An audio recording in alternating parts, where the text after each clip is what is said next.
Hello guys, welcome to our channel. दोस्तों, ये story भी काफी ऐसी है, इसे भी अपना प्यार जरूर दिखाए और रिव्यू जरूर दे ताकि मुझे पता चल सके कि कैसी लगी आपको ये स्टोरी। तो चलिए बिना देरी किए स्टार्ट करते हैं। चैप्टर 1। मैं तो मरूंगी ही, लेकिन साथ में तुम सबको भी लेकर मरूंगी। मैं तो मरूंगी ही, लेकिन साथ में तुम सबको भी लेकर मरूंगी। उस लड़की की वो तेज गुस्से से भरी हुई आवाज और उसे देख रहे वो सब उसकी तरह दौड़ पड़े। मगर अफसोस, उनके भागने की स्पीड से ज्यादा उस लड़की की स्पीड थी। उसने एक सेकंड के अंदर ही उस बड़े से कंप्यूटर पर कुछ किया और पल भर के अंदर ही उस एडवांस्ड लैब के सभी डोर्स लॉक हो गए। सिर्फ उस लैब के ही नहीं, बल्कि उस आइलैंड पर की जितनी भी छोटी छोटी लैब और विला और बंगलो थे, उन सब के डोर भी। वो आइलैंड समंदर के बीचों बीच काफी अंदर था, जहां तक पहुंचना नॉर्मल लोगों के लिए मुश्किल ही था, या फिर ये कहे कि वो एक अलग ही दुनिया थी। एक एडवांस्ड दुनिया जो सिर्फ रिसर्च के लिए ही बनाई गई थी, और वहां जो रिसर्च होते थे वो तो काफी लोगों को पता भी नहीं थे। और उनमें से एक ऐसी ही रिसर्च थी शौर्या, वही लड़की जो अभी अभी सबको अपने साथ लेकर मरने वाली थी। शौर्या की मोम जब वो प्रेग्नेंट थी तभी वो लोग उन्हें उस आइलैंड पर लेकर आ गए थे, और उनके पेट में पल रही शौर्या पर उस वक्त से ही अलग अलग एक्सपेरिमेंट करने शुरू कर दिए थे। सिर्फ उस पर ही नहीं, बल्कि उसके साथ साथ तकरीबन 80 से भी ज्यादा प्रेग्नेंट वीमेन थी जिन पर ये एक्सपेरिमेंट हो रहे थे, और लास्ट में सिर्फ शौर्य ही ऐसी थी जिसका बर्थ सक्सेसफुली हो गया था। बाकी सब बच्चे और उनकी मॉम्स उस दौरान ही मर गए थे। शौर्या की मोम भी उससे बाक नहीं पाए और शौर्या को जन्म देने के बाद वो भी मर गई। वो जो उस पर एक्सपेरिमेंट कर रहे थे उन्होंने ही फिर उस बच्चे का नाम शौर्य रखा। और फिर शुरू हुए उस पर एक्सपेरिमेंट, और एक आम मासूम सी लड़की से वो सुपर इंटेलिजेंट लड़की में कन्वर्ट हो गई। She is perfect in everything. ऐसा कोई काम नहीं था जो वो कर नहीं सकती थी। वो एक रॉबर्ट की तरह थी, एक जिंदा रॉबर्ट जो हर एक काम में एक्सपर्ट था। रॉबर्ट की तरह ही इमोशनलेस थी, और शायद रॉबर्ट से भी कई गुना ज्यादा इंटेलिजेंट, जिसके आईक्यू लेवल को काउंट भी नहीं किया जा सकता था। शौर्या ने उसके उम्र के 10वें साल में ही एक ऐसे मेडिसिन इन्वेंट की थी जो डायबिटीज के पेशेंट के लिए वरदान थी। उसकी कैंसर पर की मेडिसिन, दूसरे बीमारियों पर की मेडिसिन और ना जाने कितनी ड्रग्स, सब कुछ काबिले तारीफ था। ऐसा कौन सा वायरस नहीं था जिसका एंटीडोट वो बना नहीं सकती थी। और सिर्फ मेडिसिन में ही नहीं बल्कि दूसरे फील्ड में भी वो उतनी ही एक्सपर्ट थी।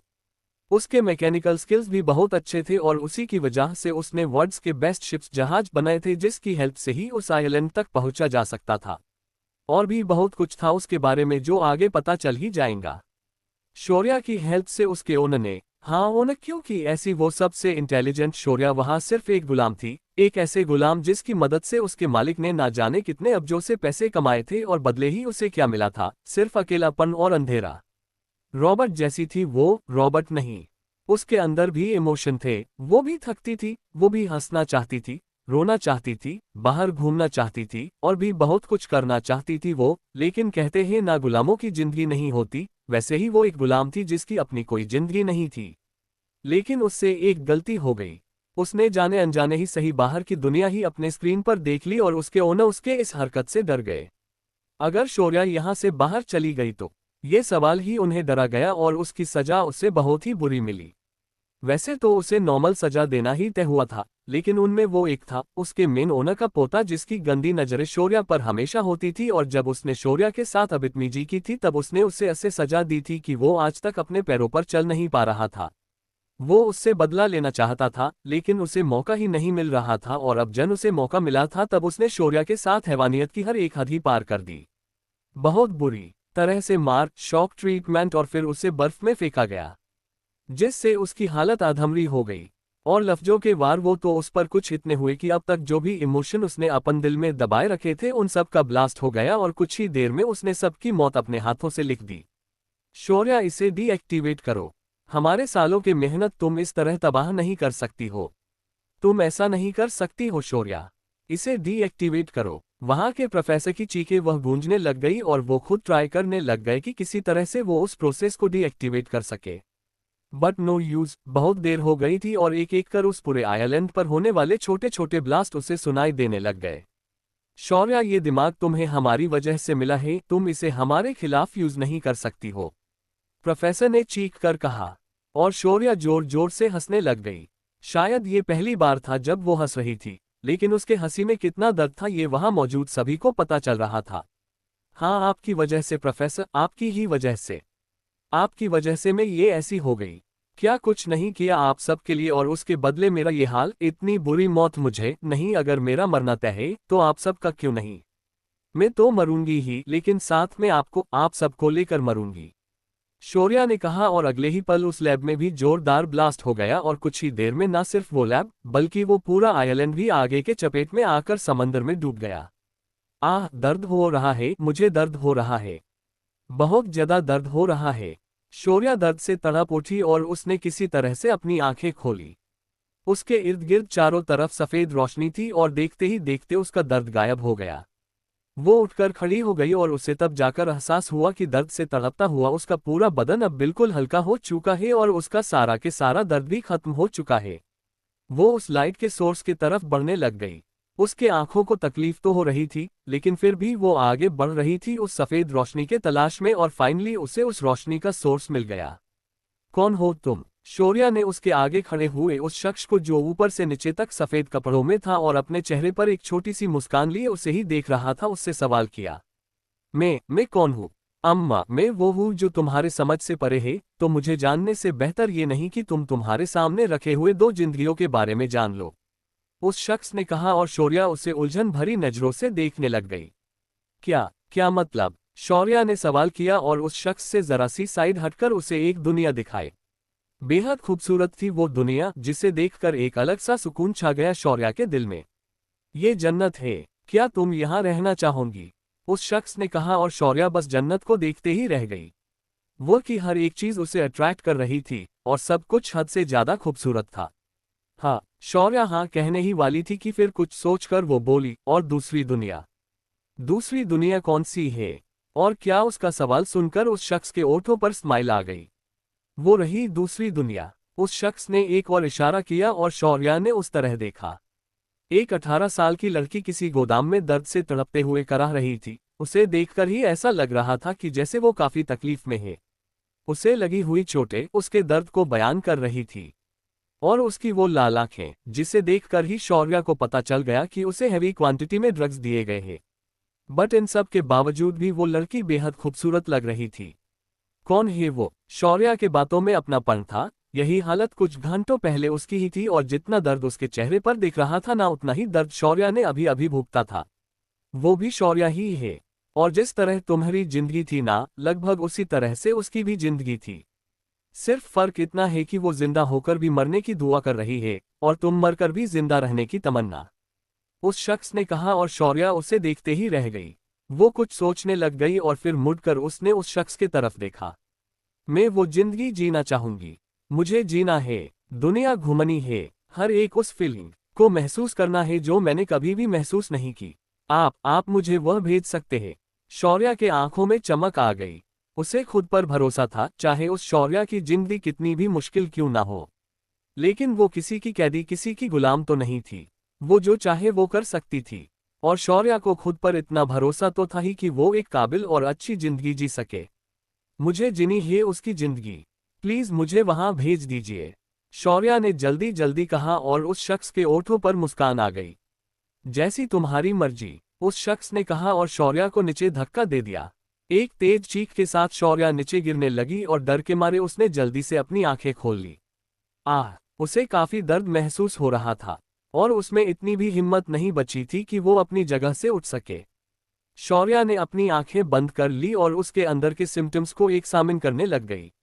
उसे समझते देर नहीं लगी कि उसे हैवी क्वांटिटी में ड्रग्स दिए हुए हैं, इतने कि उसे होश में रहने के लिए काफी मशक्कत करनी पड़ने वाली है। और उसके एक हाथ में काफी दर्द भी महसूस हो रहा था। उसने किसी तरह से उस हाथ की तरफ देखा और पाया कि उसके हाथ की नस कट चुकी है, और जिस हिसाब से वो कटी हुई थी, उसका मतलब यही था कि उसने सुसाइड करने की कोशिश की है। मगर क्यों? ये सवाल शौर्या के दिमाग में आया और तभी उसके कानों पर किसी की आवाज सुनाई दी। भाई, अब क्या करें? बॉस को क्या जवाब देंगे हम? ये लड़की तो लगभग मरने के कगार पर है। और वो जल्लाद बॉस पता नहीं हमें क्या करेगा, एक आदमी जरा डरते हुए ही कह रहा था। और तभी उस दूसरे आदमी की गुस्से भरी आवाज वहां गूंजी। तारांकन, साला एक नंबर का तारांकन ही वो बॉस। एक तो इतने मुश्किल से ये खूबसूरत माल मिली थी, जिसे खरीदने के लिए अम्मा ने 2 करोड़ रुपए खर्च किए। और वो तारांकन बॉस, उसने कहा कि इसे कोई हाथ नहीं लगाएंगे। सन की हे साला, खुद तो वह अलग अलग छोकरियों के मजे ले रहा है और हम ये इतना हुस्न सामने होते हुए भी कुछ कर नहीं सकते।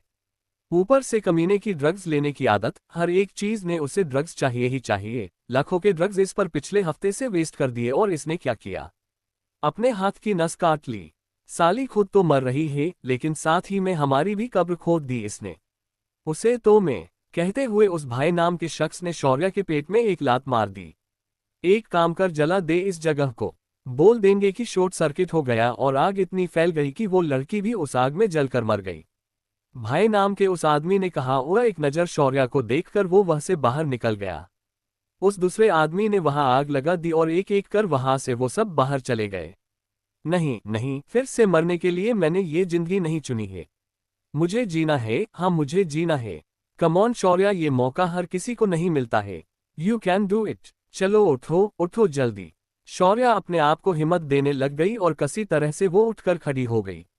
उसने किसी तरह से अपनी आंखें खोलकर इर्द गिर्द देखा और उसे एक साइड पानी की बोतला दिखाई दी।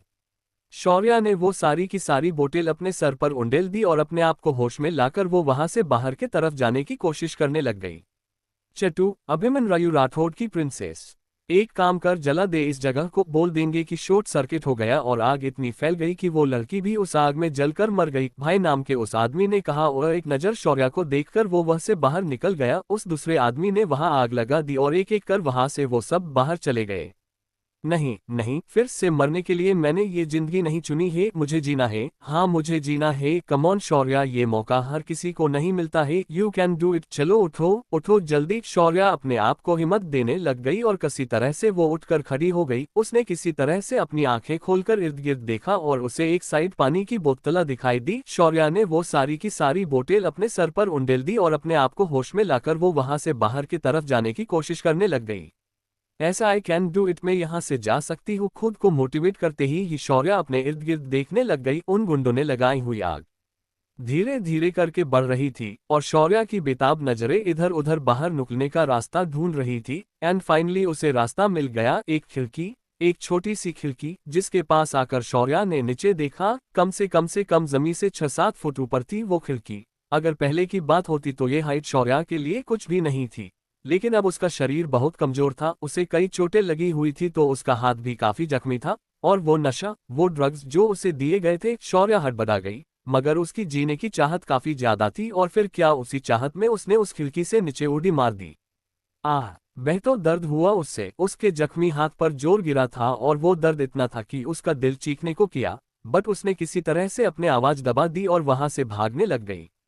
अंधेरी रात, वो मुश्किल रास्ता और उसकी कमजोर हालत मुश्किल हो रही थी उससे, और बहुत दर्द भी, लेकिन वो वहां से भाग रही थी। और तभी उसे ड्रग्स की तलफ महसूस हुई, जिसकी बॉडी में उसका पुनर्जन्म हुआ था। उसे शायद काफी दिनों से ड्रग्स दिए जा रहे थे और अब शायद उसके ड्रग्स का वक्त हो गया था। उसकी बॉडी थरथराने लग गई और उसकी आंखों भी बंद होने लग गई। ड्रग्स का नशा इतना आसान थोड़ी ही होता है, एक बार वो लत लग गई तो छुट पाना बहुत ही मुश्किल। आगे ये बॉडी उसकी होती तो वो खुद पर कंट्रोल कर पाती, लेकिन ये बॉडी उस 18 साल के मासूम शौर्य की थी, जिसकी जिंदगी काफी आमसी थी और उस आमसी लड़की के लिए ये सब सहन कर पाना मुश्किल ही था। शौर्य ने अपने आप पर कंट्रोल किया, लेकिन जब उससे रहा नहीं गया तो उसने अपना जख्मी हाथ अपने नाक के पास ले आ गई। वो खून में से आती ड्रग्स की गंध शौर्य को अब जाकर थोड़ा अच्छा लग रहा था। वो किसी तरह से आगे बढ़ती रही और फाइनली पक्के सड़क तक आ गई। आप वो रास्ते पर आई ही थी कि एक स्पीड में आने वाली कार की हेडलाइट उसके चेहरे पर आ गई और शौर्य ने रोशनी से बचने के लिए अपने आंखों के आगे हाथ रख दिया। उसके सामने की वो इम्पोर्टेड ब्लैक बुगाटी तेज आवाज के साथ रुक गई और उसके साथ साथ उस कार के पीछे आने वाली बाकी के कार्स भी रुक गए। What the hell are you doing? उस कार में बैठे हुए उस यंग हैंडसम लड़के ने गुस्से से अपने ड्राइवर को घूरते हुए सवाल किया और वो ड्राइवर डर से कांप उठा। उसका बॉस कितने गुस्से में है वो ये बात जानता था और वैसे में भी ये गलती, आज तो उसकी नौकरी गई, इस बात का उसे अंदाजा हो गया। सॉरी बॉस, लेकिन वो लड़की, उस ड्राइवर ने किसी तरह से कहा और वो अपने लंबे कदमों से बाहर आ गया। उसके कदम अपने आप ही उस लड़की के तरफ बढ़ने लग गए जो अभी अपने हाथों से अपन चेहरा कवर करे ही बैठी थी। कार की वो रोशनी उसे बहुत तकलीफ दे रही थी। उस लड़के ने उसे देखा और खून से सने हुए उसके हाथ देखकर ना जाने क्यों उसके दिल में एक अजीब सी बेचैनी छा गई। वो एक कदम और उसके नजदीक गया और उसकी नजरों में उसके हाथ से लगातार बहता हुआ खून और उसकी और चोटें आ गई। उसे ऐसे देखकर एक पल के अंदर ही उसने पी हुई शराब का नशा उतर गया और वो उसके पास बैठ गया। बेहद खूबसूरत थी उसके सामने को वो लड़की, और शायद उतनी ही बहादुर भी। उसे लगी चोटें और उसके बावजूद भी उसका यहाँ अकेले आना उसे समझते देर नहीं लगी कि जिसने भी उसके साथ गलत किया है उसके कैद से भाग कर आए है वो, और उस बहादुर लड़की ने उसके दिल में अपनी जगह बना ली। आज तक उसने कमजोर, अपनी खूबसूरती का दिखावा करने वाले नाजुक लड़कियों को काफी बार देखा था। ऐसी ना जाने कितनी लड़कियां उसके इर्द गिर्द मंडराती रहती थी, और उसी वजह से उसके दिल में लड़कियों के लिए घिन सी बैठ गई थी। लेकिन ये लड़की, उसे देखकर ही पता चल रहा था कि वो सबसे अलग है। खून से, मिट्टी से सनी हुई होने के बावजूद भी उसने उस हर्टलेस लड़के के दिल में अपने लिए जगह बना ली। प्रिंसेस उसके ओठों पर अपने आप ही ये लफज आ गए और शौर्या ने अपने आंखों पर से हाथ धीरे धीरे करके हटा दिए। उसका चेहरा खून से मिट्टी से भरा हुआ था, लेकिन उसकी आंखें वो साफ साफ उस लड़के को दिखाई दे रही थी, और उन खूबसूरत हरी जर्द आंखों को देखकर उसकी सांसें एक पल के थम सी गई। वो लड़का शौर्या के काफी करीब था और उस वजह से उसने पी हुई शराब की गंध शौर्या को आ रही थी। ड्रग्स के लिए तड़पते हुए उसकी बॉडी को वो गंध इतनी पसंद आई कि उसने जल्दी से अपना चेहरा उसके चेहरे की तरफ ले लिया और अपने सांसों में उस शराब की गंध को भर लिया। उसकी ये हरकत और उस लड़के की आंखें छोटी हो गई। वो कुछ समझने की कोशिश करने लगा, लेकिन अगले ही पल शौर्या उसके चेहरे के और भी करीब आ गई। उन दोनों के ओठों के बीच नाखून भर का ही फासला था, और जिस हिसाब से वो शौर्या सांसें भर रही थी, उस लड़के को समझते देर नहीं लगी कि उस लड़की को नशे की जरूरत है। और ना जाने क्या सोचकर उसने अपने ओठ उस लड़की के ओठों पर रख दिए। उसके दोनों ओठों को अपने ओठों के बीच रखकर वो पैशनेटली उसे किस करने लग गया, और शौर्या भी उसका पूरा पूरा साथ देने लग गई। उसे बाकी कुछ भी समझ नहीं आ रहा था, सिवाय उसके पिए हुए शराब की खुशबू के और अपने ओठों और जुबान पर फिल होते हुए उसकी टेस्ट के। देखते ही देखते दोनों की किस और भी पैशनेट होने लग गई। उस लड़के के गार्ड्स और वो ड्राइवर सब देख रहे थे और उनकी हैरानी और भी बढ़ती जा रही थी। उनके बॉस को लड़कियों से इतनी एलर्जी थी कि उसके हेड ऑफिस में एक भी गर्ल स्टाफ नहीं था। उसके जो दूसरे ऑफिस थे उसमें गर्ल्स को बॉज के बराबर ही इक्वल राइट थे, और उनके काम को देखकर उन्हें प्रमोशन भी दिया जाता था। लेकिन उसके ऑफिस में एक भी गर्ल स्टाफ को नहीं रखा था। उसने इस कदर वो लड़कियों से दूर रहता था, और आज ना जाने कौन सी लड़की जो सड़क पर मरने की हालत में उसे मिली है, उसे उनका बॉस किस कर रहा है। ये देखकर तो सबकी आंखें ही बड़ी हो गई। शौर्या को किस करते हुए ही उस लड़के ने उससे अपने बाहों में उठाया, और अब तक उन्हें देख रहे गार्ड्स में से एक गार्ड ने जल्दी से आगे आकर उसके लिए कार का डोर खोल दिया। उसे लेकर ही वो गाड़ी के अंदर बैठा और उसने शौर्या के ओठों से अपने ओठ छुड़ाकर ड्राइवर को कार हॉस्पिटल लेने के लिए बोल दी। बस 2 सेकंड ही उसके ओठ शौर्या के ओठों से दूर हुए थे, और हो गई ना वो गुस्सा। उसकी वो हरी जर्द नजरें गुस्से से भर उठी, और अगले ही पल उसने उसकी कॉलर पकड़ ली और उसके ओठों को फिर से उसके ओठों पर रख दिया, और फिर एक बार डीप किस में वो दोनों उलझ गए। ये उनकी फर्स्ट किस थी। शौर्या भले ही अपने नशे को पूरा करने के लिए उसके ओठों के साथ खेल रही थी, लेकिन वो इस एहसास में पूरी तरह से खो गया था, और उसकी प्रिंसेस का यूं उसके जरा से दूर होने पर गुस्सा होना, उफ़, उसे कितना खुश कर गया था, इस बात का अंदाजा वो खुद भी नहीं लगा सकता था। उसके बालों में हाथ घुमाते हुए वो और भी उससे चूमने में लग गया, लेकिन अब शौर्या से बर्दाश्त नहीं हो रहा था। उसके हाथों से खून काफी बह चुका था, तो उसे चक्कर आने लग गए थे, और उसे ऐसा लग रहा था कि जैसे फिर से कोई उससे उस नशे को छीन रहा हो, और धीरे धीरे करके उसकी अनकहे बदन होने लग गई। Princess, hey princess, open your eyes. वो लड़का पैनिक हो गया उसे ऐसे बेहोश होते हुए देखकर, और वो जोर से चीखते हुए उसके ड्राइवर से बोला, ड्राइवर ड्राइव फास्ट। और उसके गुस्से से इतना कहते ही ड्राइवर ने भी कार की स्पीड फुल कर दी। अपने बाहों में लिए हुए वो धीरे धीरे उसे उठाने की कोशिश कर रहा था। शौर्या की बंद आंखें उसे अंदर तक डरा रही थी। आज तक वो कभी भी किसी से भी नहीं डरा था, या फिर ये कहे कि डर क्या चीज होती है उसे पता ही नहीं था, लेकिन आज उसे समझ आ गया था कि डर क्या होता है। उठ जाओ प्रिंसेस, प्लीज उठ जाओ, अभी मिली हो तुम मुझे, मुझसे दूर नहीं जा सकती। आए कनो कि तुम्हें दर्द हो रहा होगा, लेकिन baby just little more time, हम हॉस्पिटल जा रहे हैं, बस तब तक अपने आप को संभला। सुन रही हो ना प्रिंसेस। वो बेकरारी से उसके चेहरे को थामते ही उसे समझा रहा था। उसके आंखों में आंसू आ गए थे और एक एक कर शौर्या के चेहरे पर गिर रहे थे। अभी अभी तो मिली थी उसकी प्रिंसेस और मिलते ही दूर जा रही थी। कसी बर्दाश्त होता उससे वो। थोड़ी ही देर में कार हॉस्पिटल के सामने रुक गई और वो उसे लेकर जल्दी से नीचे उतर गया। अपने बाहों में उसे लिए हुए ही वो अंदर भाग गया। उसका शर्ट और उसका चेहरा शौर्या के खून से भीगे हुए थे और शौर्या वो तो खून से लथपथ ही थी। उन दोनों को देखने वाले हॉस्पिटल में के सभी हैरान हो रहे थे और उन सब को इग्नोर करके वो उसे ऑपरेशन थिएटर में ले गया। ये हॉस्पिटल उसी का था। वेल पेशे से तो वो एक बिजनेसमैन था, लेकिन उसके साथ साथ वो एक वेल नोन डॉक्टर भी था। डॉक्टर होना ये उसका सपना था, मगर उसके मॉम डैड का इकलौता बेटा होने की वजह से उसे अपन सपना छोड़ दिया और बिजनेस में चला गया। उसे वहां खुद आया हुआ देखकर, वो भी इस हालत में देखकर सभी डॉक्टर्स डर से कांप उठे। The great businessman the Abhimanyu Rathore को देखकर ही सबकी हवा टाइट हो गई और वो सदमे में खड़े होकर उसे देखने लग गए। ट्रीट हर यू इडियट, क्या मुझे ही वो बात तुम सबको समझानी होगी? वो जोर से चीखा। उसकी प्रिंसेस की हालत खराब थी और ये स्टूपिड डॉक्टर्स सिर्फ उसे देख रहे थे। गुस्सा ही आ गया उसे और उतना ही वो हेल्पलेस भी फील करने लग गया। वो खुद उसका इलाज करना चाहता था, लेकिन उसकी हालत, उसका डरना, नो अगर उसके प्रिंसेस को उसकी वजह से ही कुछ हो गया तो। ये सोचकर ही डर की एक ठंडी लहर उसके बॉडी में दौड़ पड़ी और उसने अपनी प्रिंसेस को उन डॉक्टर्स को सौंप दिया।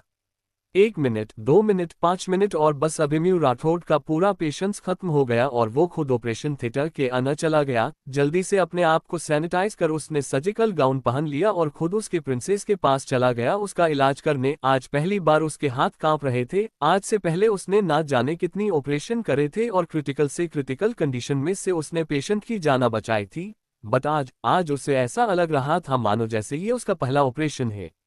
क्या अभिमन्यु शौर्या उसकी प्रिंसेस को बचा पाएगा? जानने के लिए जुड़े रहिए मेरे साथ।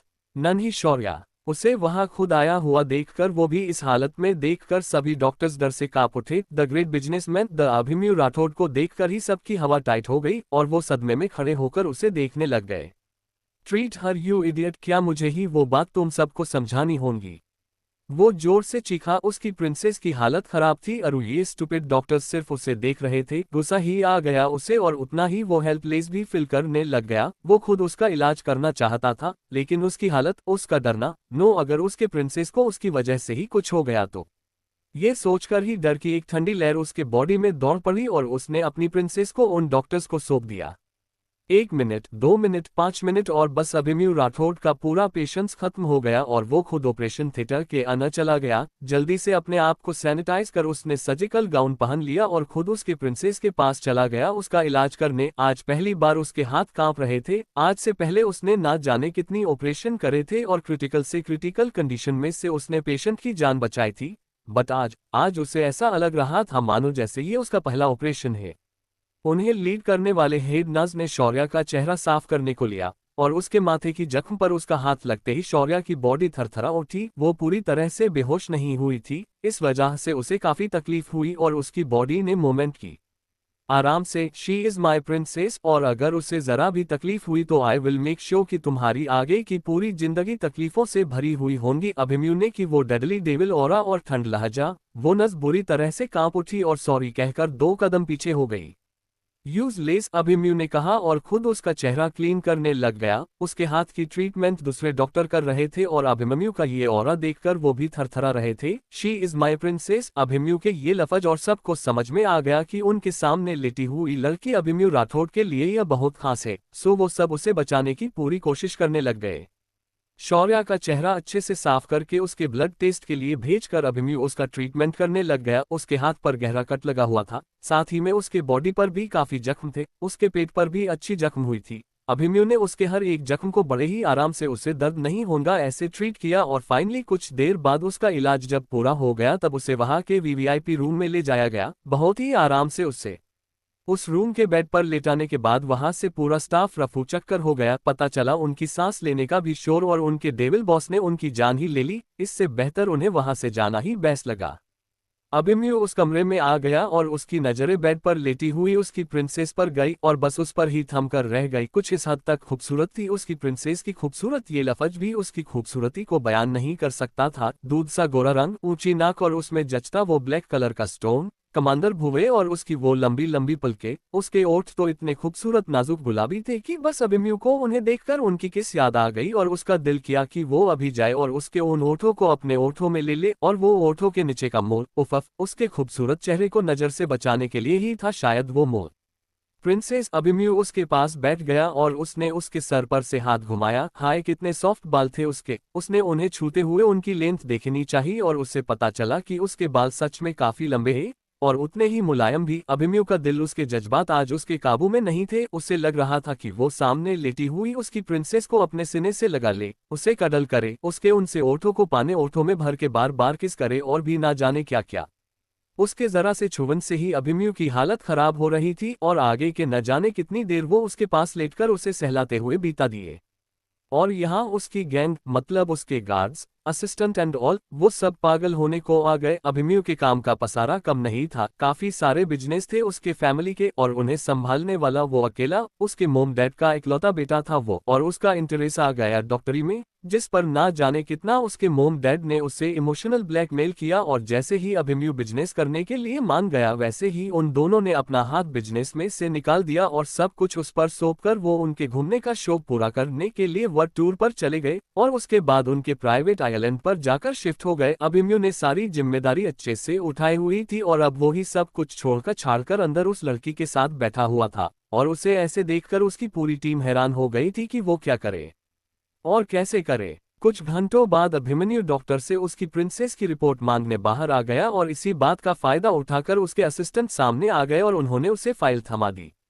बहुत जरूरी है बॉस, उसके मैनन असिस्टेंट वरुण ने कहा और अभिमन्यु ने उसे घूरकर देखा। उसके लिए उसकी प्रिंसेस से जरूरी कुछ नहीं था और वो वापस उसके पास जाने ही वाला था कि मयंक, उसका दूसरा असिस्टेंट जो उसका बेस्ट फ्रेंड भी था, वो जल्दी से बोला, यार क्यों मार रहा है हमें, बीएस इतने दिन फाइल देख और फिर चले जा अपने प्रिंसेस के पास, प्रॉमिस परेशान नहीं करेंगे प्लीज यार, करोड़ों का नुकसान हो जाएगा, मयंक ने रोते हुए ही कहा। और अभिमन्यु गहरी सांस लेकर उसके केबिन के तरफ चला गया। ही डोंट वांट कि उसकी प्रिंसेस उनकी आवाज से डिस्टर्ब हो, इसीलिए उसने केबिन में जाना ही जरूरी समझा। योजक चिन्ह, योजक चिन्ह। बाबा, बाबा, एक छोटी सी बच्ची दौड़ते ही आया। रू, उसके बाबा ने उसे अपने गोद में लिया। मेरी जान, मेरी शौर्य, जानती हो बच्चों कि बाबा ने आपका नाम शौर्य क्यों रखा? क्योंकि आप ही उतनी बहादुर। मेरा बच्चा अपनी मौत से लड़कर मेरे जिंदगी में आया और मेरी लाइफ को खुशियों से भर दिया, मेरा बहादुर बच्चा। और उनकी बात सुन वो छोटी सी बच्ची खिलखिलाकर हंस पड़ी। बाबा ये, बाबा चॉकलेट, बाबा मुझे नहीं जाना, बाबा मुझे नहीं खाना, मैं जीत गई, मुझे सेकंड प्राइज ही मिला, मुझे ये फ्रॉक नहीं पसंद, और भी ना जाने कितनी यादें एक एक कर बेड पर लेती हुई शौर्य के जहन में आ रही थी। और एक बाप बेटी के उस खूबसूरत रिश्ते को देखकर नाइन में भी उसके ओठों पर बड़ी वाली स्माइल आ गई। एक पिता का प्यार कितना अच्छा होता है मेरे बाबा, शौर्य ने कहा। उसने कभी भी किसी का प्यार महसूस नहीं किया था और ये इस तरह से मुस्कुराना, हंसना, खेलना, ये सब तो उसके नसीब में था ही नहीं। उद्धरण चिन्ह। नहीं बाबा उठिए ना, प्लीज उठिए, क्या हो गया आपको?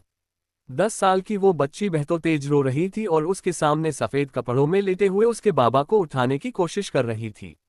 मेरे बाबा मरे नहीं है, आप चुप करिए, माँ आज झूठ बोल रही है, उस छोटी शौर्या ने कहा। और अगले ही पल उसके सौतेली माँ ने उसे जोरदार तमाचा मार दिया। उनका फोर्स इतना था कि छोटी शौर्या नीचे ही गिर गई।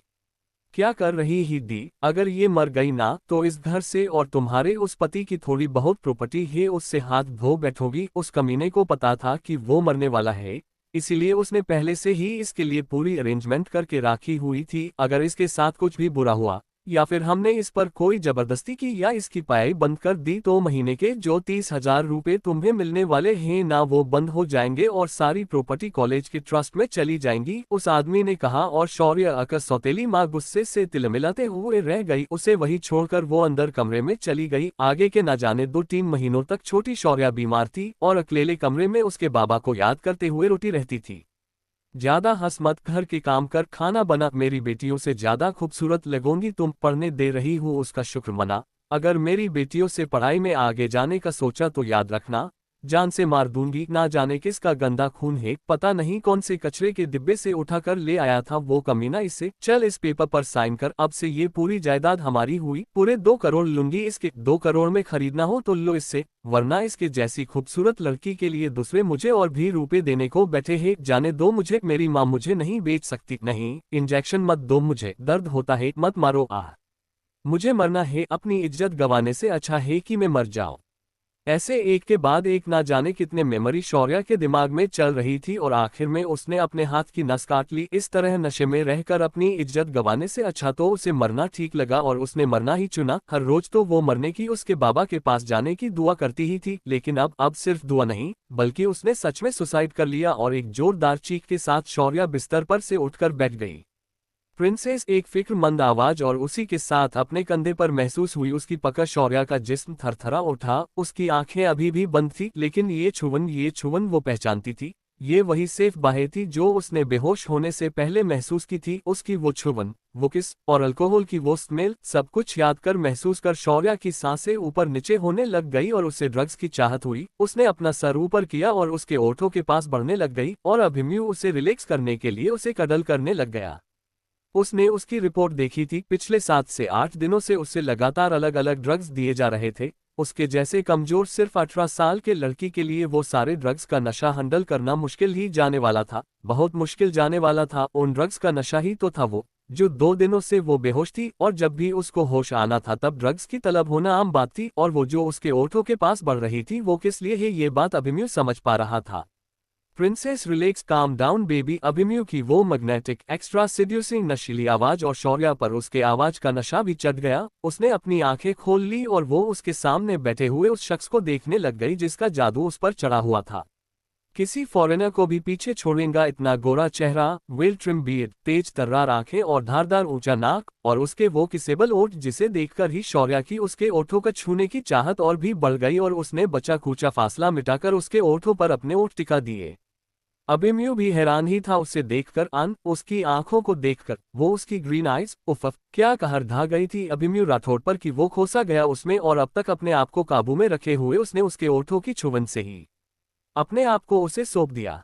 चफोर डोंट क्राई बच्चा, डोंट क्राई बच्चा। उसने उसकी रिपोर्ट देखी थी। पिछले 7 से 8 दिनों से उससे लगातार अलग अलग ड्रग्स दिए जा रहे थे। उसके जैसे कमजोर सिर्फ 18 साल के लड़की के लिए वो सारे ड्रग्स का नशा हैंडल करना मुश्किल ही जाने वाला था, बहुत मुश्किल जाने वाला था। उन ड्रग्स का नशा ही तो था वो जो 2 दिनों से वो बेहोश थी और जब भी उसको होश आना था तब ड्रग्स की तलब होना आम बात थी। और वो जो उसके ओठों के पास बढ़ रही थी वो किस लिए है ये बात अभिमन्यु समझ पा रहा था।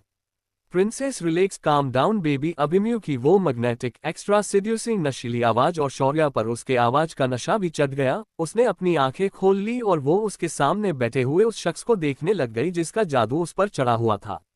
किसी फॉरेनर को भी पीछे छोड़ेगा इतना गोरा चेहरा, वेल ट्रिम बियर्ड, तेज तर्रार आंखें और धारदार ऊंचा नाक और उसके वो किसेबल ओठ जिसे देखकर ही शौर्य की उसके ओठों को छूने की चाहत और भी बढ़ गई और उसने बचा कूचा फासला मिटाकर उसके ओठों पर अपने ओठ टिका दिए।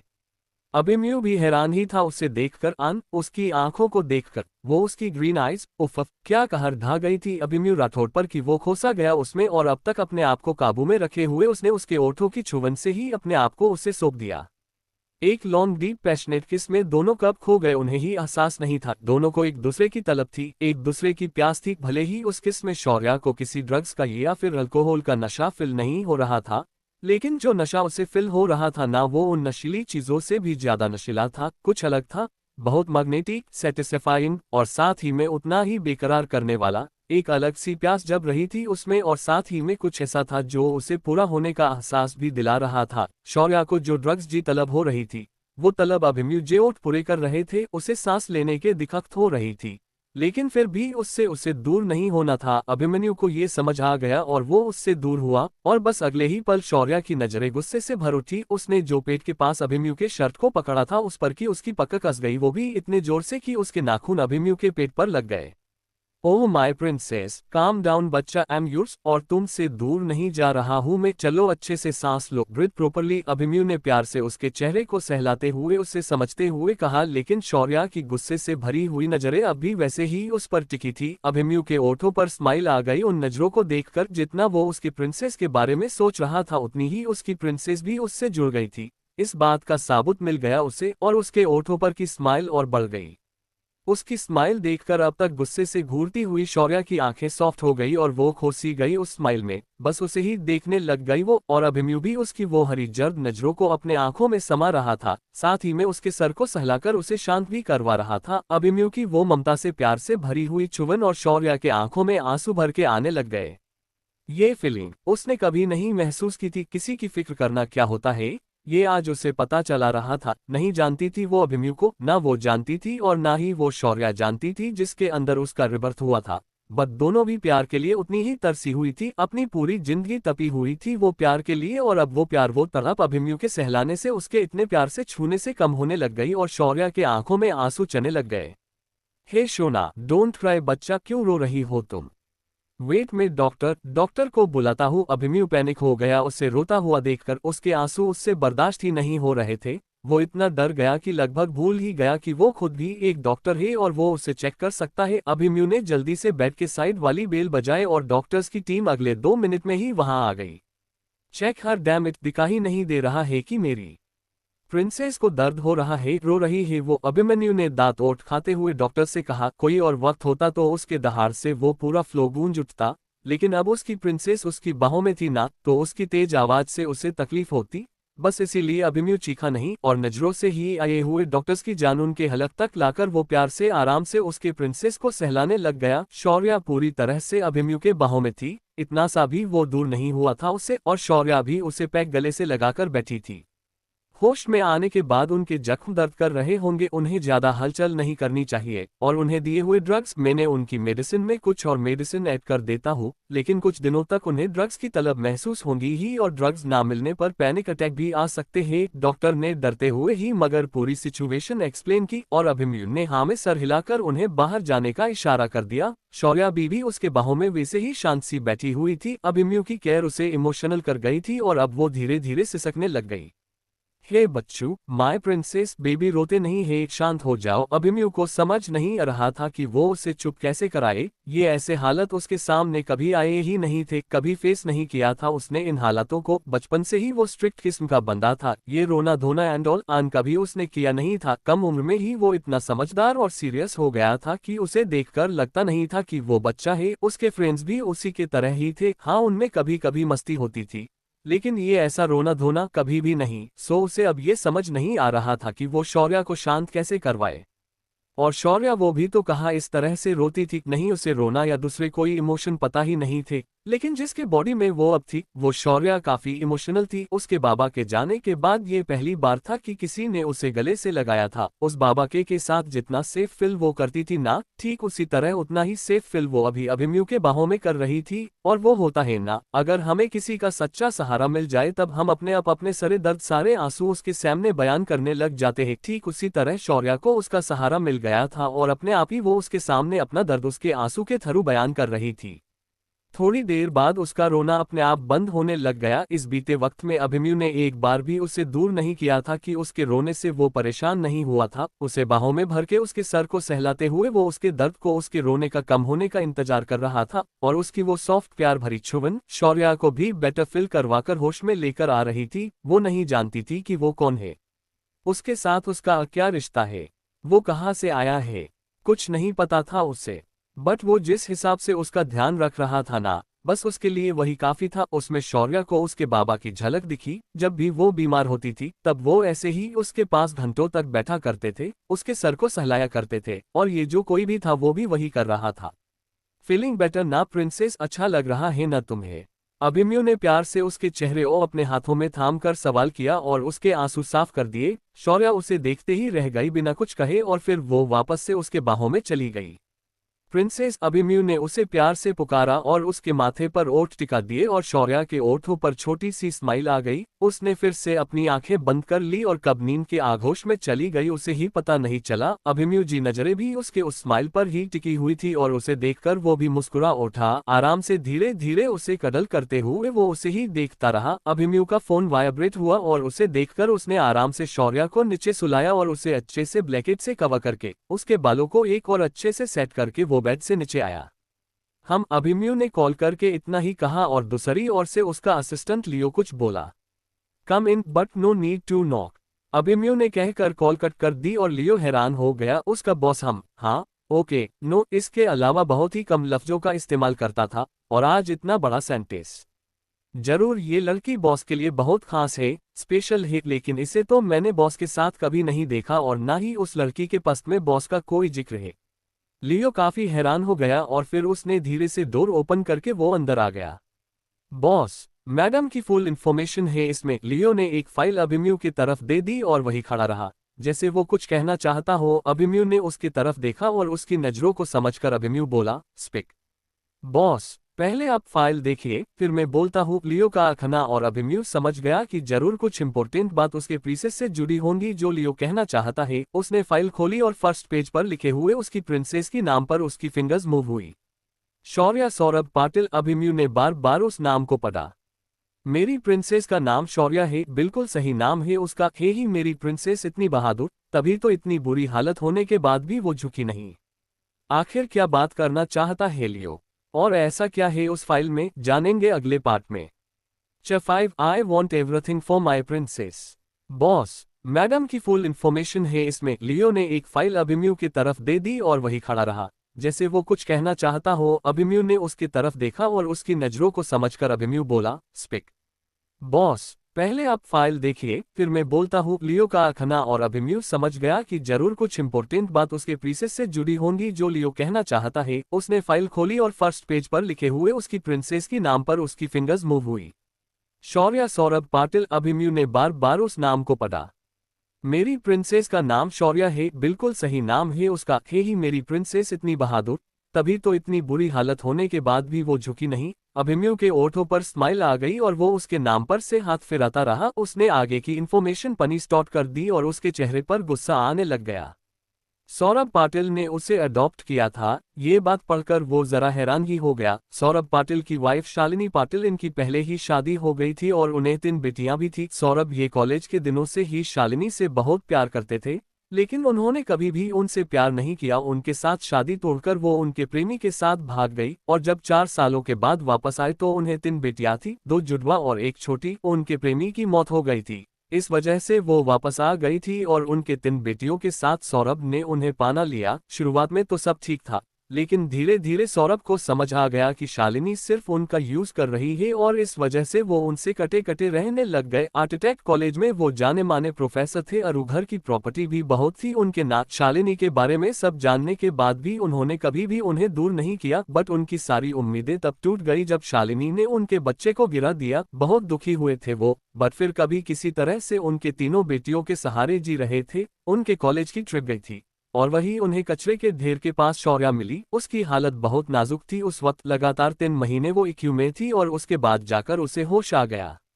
सौरभ बहुत खुश हो गए थे उसे देखकर और उन्होंने उसका नाम शौर्या रख दिया। शालिनी को शौर्या बिल्कुल भी पसंद नहीं थी, वो कभी भी उसका ध्यान नहीं रखती थी, सो सौरभ ही उसका ख्याल रखते थे और उसे अपने साथ कॉलेज ले जाते थे। सुबह उनके साथ ही वो घर से निकलती थी तो उनके साथ ही रात को वापस आती थी। 10 साल तक ऐसा ही रहा और फिर अचानक हुए उनकी मौत से शौर्या की लाइफ पूरी तरह से चेंज हो गई। शायद वो मरने वाले हैं, इस बात का एहसास उन्हें हो गया था, सो उन्होंने अपने सारी जायदाद शौर्या के नाम कर दी और हर महीने 30,000 इतनी ही रकम शालिनी को घर खर्च के लिए मिलेंगी, ऐसे उनके विल में भी लिख दिया। और इस बीच शौर्या को कुछ हुआ तो उनकी सारी प्रॉपर्टी कॉलेज ट्रस्ट को चली जाएंगी। ये बात भी उन्होंने मेंशन की थी। उन्होंने अपने साथी प्रोफेसर से बात भी की थी और वो शौर्या को अडॉप्ट करने के लिए तैयार भी थे, लेकिन शालिनी ने ऐसा होने नहीं दिया और शौर्या को अपने पास रखकर ही वो उस पर जुल्म करती रही। और फिर जब वो 18 साल की हो गई तब उसकी प्रॉपर्टी अपने नाम करके उसे ह्यूमन ट्रैफिकिंग वालों को बेच दिया। अभिमन्यु हर एक बात गौर से पढ़ रहा था। शौर्या पर हुए हर जुल्म उसमें मेंशन थे, जिसे पढ़कर उसका खून खोलने लग गया। और जन उसने पढ़ा कि उसे 2 करोड़ में बेचा गया है, तब अभिमन्यु के माथे की नस तर उड़ने लग गई।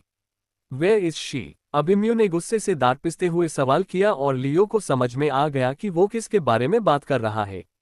बॉस, शालिनी पाटिल हमारे गिरफ्त में है फार्म हाउस पर, लेकिन उससे भी जरूरी बात है जो मुझे आपसे कहनी है। लियो पहले से ही जानता था कि ये सब जानकारी पाने के बाद उसका बॉस शालिनी को छोड़ेगा नहीं, इसीलिए उसने पहले ही उसे उठवा लिया था। सिर्फ उसे ही नहीं, उसके भाई को भी, जो शौर्या पर जुल्म करने में शालिनी के साथ ही था। बट उसने कहा कि उसे उससे भी जरूरी बात करनी है, तो अभिमन्यु उसे देखने लग गया। बॉस, ये लॉकेट। लियो ने वो लॉकेट अभिमन्यु की तरफ दिया। अभिमन्यु ने वो लिया और उसे देखकर लियो के तरफ सवालिया नजरों से देखने लग गया। जब शालिनी को इंटरोगेट किया जा रहा था तब उसमें हमें ये और भी बातें बताई। उसका कहना है कि मैडम किसी बड़ी फैमिली से बिलोंग करती है और सौरभ उन्हें चुरा कर लाए थे। ये लॉकेट उस वक्त मैडम के साथ ही था। अगर सच में मैडम के बायोलॉजिकल फैमिली ने उन्हें कचरे के पास फेंका था तो इतना महंगा लॉकेट उनके पास क्यों देते? उस पर लगा ये हीरा, it's a real and very rare diamond. वो कह रही थी कि सौरभ ने उन्हें कहीं से चुरा कर ही लाया था, क्योंकि उन्होंने उनका बच्चा अबॉर्ट करवाया था। वो किसी भी हाल में बाप बनना चाहते थे और शालिनी को नीचा दिखने चाहते थे, इसी वजह से उन्होंने मैडम को कहीं से चुराया था। और शालिनी जो मैडम से नफरत करती थी, इसकी वजह भी वही थी। वो उनके बेटियों का हक छीनने के लिए सौरभ ने मैडम को लाया था, ऐसा इल्जाम लगा रही थी वो। लियो ने उससे कहा और अभिमन्यु की आंखें छोटी हो गई। चुराकर? क्या ये सच है? अभिमन्यु ने सवाल किया और लियो ने ना में सर हिलाया। नहीं बॉस, ये शायद सच नहीं है। अगर उन्हें किसी बच्ची को चुराना ही था तो वो कोई हेल्थी बच्ची चुराते ना। मैडम जब छोटी थी तब वो तकरीबन 3-4 महीनों तक हॉस्पिटल में एडमिट थी, काफी नाजुक कंडीशन थी उनकी। और जो भी मैंने इन्फॉर्मेशन सौरभ पाटिल के बारे में निकाली है, उन सभी का यही कहना है कि वो एक बहुत ही अच्छे और सच्चे इंसान थे। उनके एक फ्रेंड जो अब नेशनल कॉलेज ऑफ आर्किटेक्ट के प्रिंसिपल है, उन्होंने भी यही बताया कि सौरभ पाटिल को मदर कचरे के पास ही मिली थी। और उन्होंने इतना भी बताया कि मरने से पहले सौरभ जी ने उनसे प्रोमिस लिया था कि वो शौर्या मैडम को अडॉप्ट करेंगे, लेकिन शालिनी ने ऐसा होने नहीं दिया। लियो ने अपना कहना बंद लिया और अभिमन्यु ने उसकी तरफ देखा। सो तुम्हारे कहने का मतलब है कि मेरी प्रिंसेस किसी खानदानी रईस घराने से बिलोंग करती है? अभिमन्यु का सवाल और लियो ने हाँ में सर हिला दिया। हम पता लगवाओ फिर मेरी प्रिंसेस की फैमिली के बारे में, बट मेरी प्रिंसेस तक ये खबर नहीं जाने चाहिए, कोई गॉसिप भी नहीं। और हाँ, घर जाने की अरेंजमेंट करो और लड़कियों को लगने वाले हर एक चीज का इंतजाम मेरे विला के अंदर करो। I want everything for my princess, Abhimanyu ने कहा और लियो को जाने का इशारा किया। वो शौर्या के फैमिली के बारे में पता तो लगवाना चाहता था, लेकिन नहीं चाहता था कि ये न्यूज़ कहीं से भी शौर्या के कानों तक जाए। वो फिलहाल उसे कोई भी उम्मीद नहीं देना चाहता था। Princess my baby, I am so sorry कि मैं तुम्हारे साथ पहले नहीं था। बहुत कुछ सहा मैं ना मेरी जन तुमने, बट डोंट वरी, तुम पर हुए हर एक जुल्म का बदला मैं उन लोगों से ले लूंगा। अभिमन्यु शौर्या के कमरे में आ गया था और उसके पास बैठकर उसके सर को सहलाते हुए और उसे अपलक देखते हुए वो दिल ही दिल उससे बातें किया जा रहा था। नींद में भी फिर एक बार शौर्या की बॉडी की थरथराहट हुई, शायद उसके बॉडी को फिर एक बार ड्रग्स की तलब महसूस हुई थी। बट अगले ही पल अभिमन्यु ने उसे अपने बाहों में पकड़ लिया और शौर्या नॉर्मल होने लग गई। बॉस, अरेंजमेंट हो गई है जाने की। लियो का मैसेज आया और अभिमन्यु ने एक नज़र सोई हुई शौर्या को देखा। उसे आराम से अपने बाहों में उठाकर वो उस हॉस्पिटल से बाहर निकल गया और थोड़ी ही देर बाद उनकी कार अभिमन्यु के आलिशान विला के आगे आकर रुक गई। 6 घर, हमारा घर। सो तुम्हारे कहने का मतलब है कि मेरी प्रिंसेस किसी खानदानी रईस घराने से बिलोंग करती है? अभिमन्यु का सवाल और लियो ने हाँ में सर हिला दिया। हम पता लगवाओ फिर मेरी प्रिंसेस की फैमिली के बारे में, बट मेरी प्रिंसेस तक ये खबर नहीं जाने चाहिए, कोई गॉसिप भी नहीं। और हाँ, घर जाने की अरेंजमेंट करो और लड़कियों को लगने वाले हर एक चीज का इंतजाम मेरे विला के अंदर करो। I want everything for my princess, Abhimanyu ने कहा और लियो को जाने का इशारा किया। वो शौर्या के फैमिली के बारे में पता तो लगवाना चाहता था, लेकिन नहीं चाहता था कि ये न्यूज़ कहीं से भी शौर्या के कानों तक जाए। वो फिलहाल उसे कोई भी उम्मीद नहीं देना चाहता था। Princess my baby, I am so sorry कि मैं तुम्हारे साथ पहले नहीं था। बहुत कुछ सहा मैं ना मेरी जन तुमने, बट डोंट वरी, तुम पर हुए हर एक जुल्म का बदला मैं उन लोगों से ले लूंगा। अभिमन्यु शौर्या के कमरे में आ गया था और उसके पास बैठकर उसके सर को सहलाते हुए और उसे अपलक देखते हुए वो दिल ही दिल उससे बातें किया जा रहा था। नींद में भी फिर एक बार शौर्या की बॉडी की थरथराहट हुई, शायद उसके बॉडी को फिर एक बार ड्रग्स की तलब महसूस हुई थी। बट अगले ही पल अभिमन्यु ने उसे अपने बाहों में पकड़ लिया और शौर्या नॉर्मल होने लग गई। बॉस, अरेंजमेंट हो गई है जाने की। लियो का मैसेज आया और अभिमन्यु ने एक नज़र सोई हुई शौर्या को देखा। उसे आराम से अपने बाहों में उठाकर वो उस हॉस्पिटल से बाहर निकल गया और थोड़ी ही देर बाद उनकी कार अभिमन्यु के आलिशान विला के आगे आकर रुक गई। कार रुकने की वजह से शौर्या की नींद खुली। ड्रग्स मेडिसिन का असर उस पर ऐसा हुआ था कि उसे काफी गहरी नींद आ गई थी। Are you okay princess? Abhimanyu ने फिक्र से उसे पूछा। जरा सहम कर ही उठी थी वो नींद से और शौर्या ने उसकी तरफ देखा। उसकी आंखें अब भी नींद से भरी थी और चेहरे पर बड़े ही प्यारे एक्सप्रेशन थे और साथ ही में उसके बाल जो जरा से बिखरे हुए थे। हम कहाँ है? शौर्या ने किसी तरह से सवाल किया और अभिमन्यु ने उसके चेहरे को थामकर उसके बाल ठीक किए। घर, हमारे घर, अभिमन्यु ने कहा और शौर्या बस उसे देखती ही रह गई। घर, शौर्या के ओठों पर ये लफ्ज आया और अभिमन्यु ने हाँ में सर हिला दिया। शौर्या अपलक उसके आंखों में देख रही थी। घर, ये वर्ड भले ही उसके लिए नया ना हो, लेकिन उस वर्ड का मीनिंग काफी अहम था उसके लिए। इनफैक्ट उन दोनों शौर्या के लिए भी। वो मासूम सी छोटी सी शौर्या को घर होते हुए भी वहां कभी प्यार नहीं मिला था। लेकिन हर बार शालिनी और उसकी उन बेटियों से ये टोंट उसे जरूर सुनने को मिलते कि उसके वजह से उनका घर उनसे छीन गया। वही वो बहादुर गिनियास शौर्या, वो तो सिर्फ एक गुलाम थी और उसकी पूरी जिंदगी गुलामी में ही बीती थी, सो उसके लिए घर इस वर्ड के मायने बहुत थे। चले, प्रिंसेस अभिमन्यु ने उसके आगे हाथ बाया और उससे कहा, और शौर्या एक बार उसके तरह और उसके बढ़ाए हुए हाथ की तरफ देखती रही गई। एक सवाल करूं? शौर्या ने अपना हाथ उसके हाथों में देने के बजाय उससे पूछा और अभिमन्यु ने हाँ में सर हिला दिया। मेरे लिए ये सब क्यों कर रहे हो आप? आखिर क्या रिश्ता है हमारा? मैं आपको जानती नहीं, पहचानती नहीं, फिर भी इतना सब कुछ क्यों? शौर्या ने उसके आंखों में देखते हुए सवाल किया और अभिमन्यु ने फिर एक बार उसके चेहरे को थाम लिया। Because you are my princess, क्या इतना जवाब काफी है? अभिमन्यु का कहना, और शौर्या उसे देखते ही रह गई। नहीं, सिर्फ इतना जवाब उसके लिए काफी नहीं था, लेकिन जिस अंदाज से, जिस तरह से अभिमन्यु ने उससे ये बात कही थी ना, उसे महसूस कर शौर्या बस उसे देखते ही रह गई। उसके अंदर के इमोशन उसके ही समझ से परे थे। कभी भी किसी का प्यार ना मिली हुई वो उस लवेबल अफेक्शन को समझने में जरा अकजोर ही थी, लेकिन कुछ तो ऐसा था जो सदा उसके दिल को छू गया। उसने हाँ में सर हिलाया और उसके हाथ को थमा लिया। वो दोनों कार से उतरे और अभिमन्यु उसे अंदर लेकर जाने लग गया। बहुत बड़ा विला था वो, और उतना ही आलिशान भी। उस विला का आर्किटेक्चर, उसके सामने बना हुआ फाउंटेन, गर्दन, सब कुछ इतना लविश और खूबसूरत था कि शौर्या सब कुछ देखने लग गई। वो जिस आइलैंड पर रहती थी, खूबसूरती में वो भी कुछ कम नहीं था, लेकिन रोमबेट की तरह उससे काम कराने वाले और करने वाले वो उसे वो खूबसूरती जी भर के देखने का कभी मौका ही नहीं मिला था। शौर्या इतनी यूनिक थी और उसमें इतनी स्ट्रेंथ थी को वो लगातार 8 दिनों तक काम करने के बाद भी नहीं थकती थी, और उसके इस खूबी का उन सभी ने बहुत फायदा उठाया था।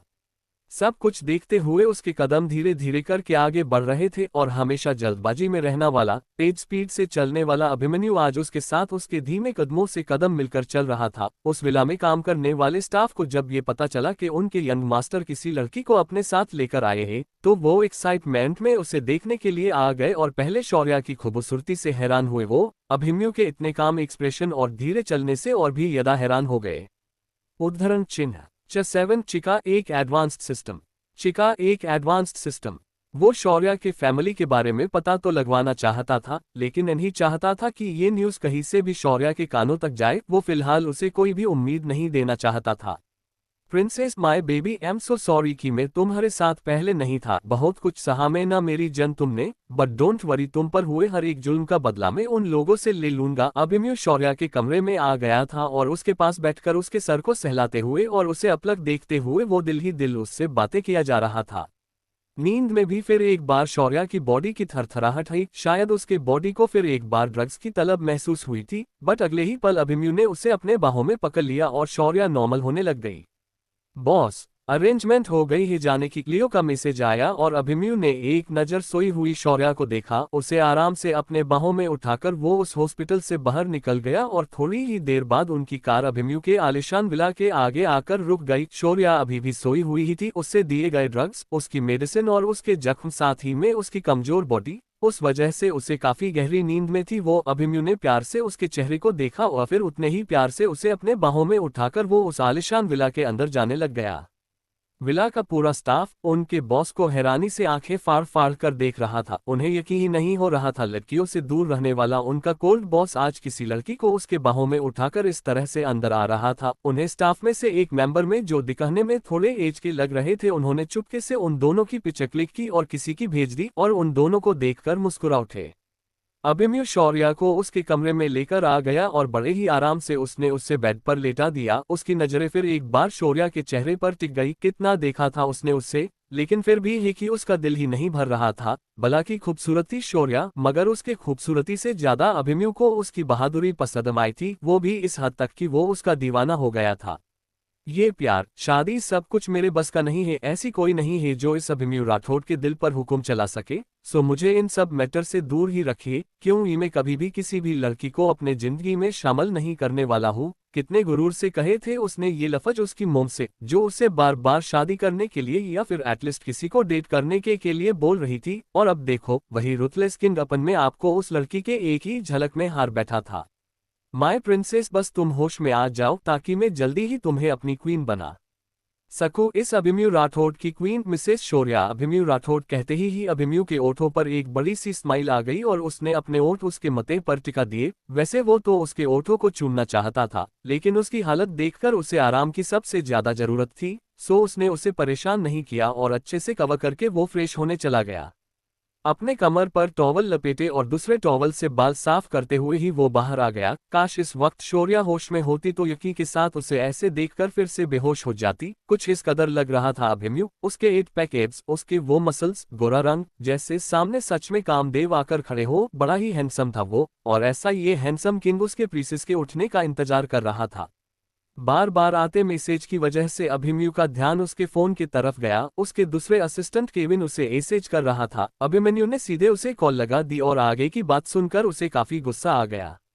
एम कमिंग, इतना ही कहा उसने और कॉल कट करके वो रेडी हो गया। व्हाइट शर्ट और ब्लैक ट्राउजर में वो कमल का लग रहा था। उसने अपना वेस्ट कोट पहना और शौर्या के पास आ गया।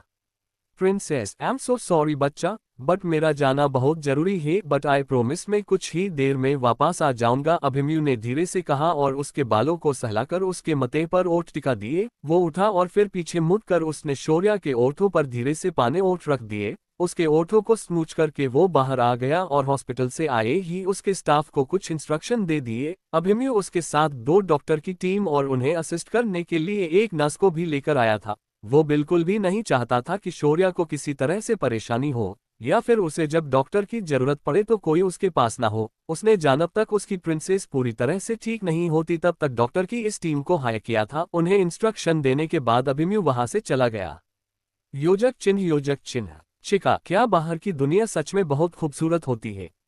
शौर्या ने उसके बनाए हुए एक एडवांस टेक्नोलॉजी से सवाल किया। शुरुआती वक्त में तो उसे पता ही नहीं था कि जिस दुनिया में वो जी रही है उसके बाहर भी एक दुनिया है। वो तो क्या वहां मौजूद कईयों को इस बारे में पता नहीं था, लेकिन जैसे जैसे वो बड़ी होने लग गई वैसे वैसे उसे समझ में आने लग गया। लेकिन वो किसी के भी खिलाफ नहीं जा सकती थी, सो उसने इस बात को अपने दिल में ही दबा दिया था। लेकिन वहां आए हुए उस शख्स की बातों ने कहीं ना कहीं शौर्या के दिमाग के कहीं ना कहीं ये सवाल तैयार किया था। वो शख्स पहली ही नजर में शौर्या पर अपना दिल हार बैठा था और बस उसे इम्प्रेस करके वो उसका फायदा लेना चाहता था। बट शौर्या ने उसकी वो हालत कर दी कि बिग बॉस का लाडला पोता होने के बावजूद भी वहां उसका मजाक बनकर रह गया। शौर्या उन सब की हुक्म का इक्का थी, सबसे जेनियस थी वो वहां, सो उसे किसी ने कुछ नहीं कहा था और इसी बात का गुस्सा उस शख्स को काफी था। फिर क्या वो उसे बार बार जलील करने लग गया, वो उनकी गुलाम है ये बताने लग गया, मगर साथ ही में वो बाहर की दुनिया के बारे में भी बताता। माँ उसने एक बार कहा था कि अगर वो उसका प्रपोजल मान लेती तो वो उसे बाहर की खूबसूरत दुनिया में ले जाता, और कहीं ना कहीं ये बात शौर्या के दिमाग में घर कर गई।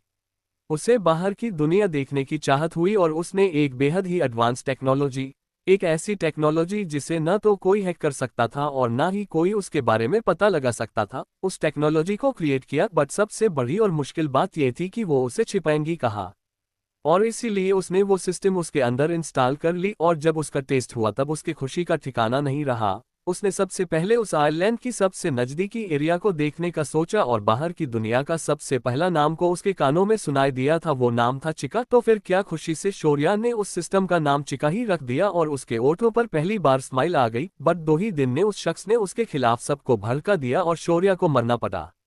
बॉस, बॉस, शौर्या के दिमाग में वो आवाज गूंज रही थी और बेड पर लेटी हुई शौर्या थोड़ा सा कसमसाए। उठ भी जाइए बॉस। फिर एक बार उसके दिमाग में वो आवाज आए और शौर्या धीरे से बोली, चिका।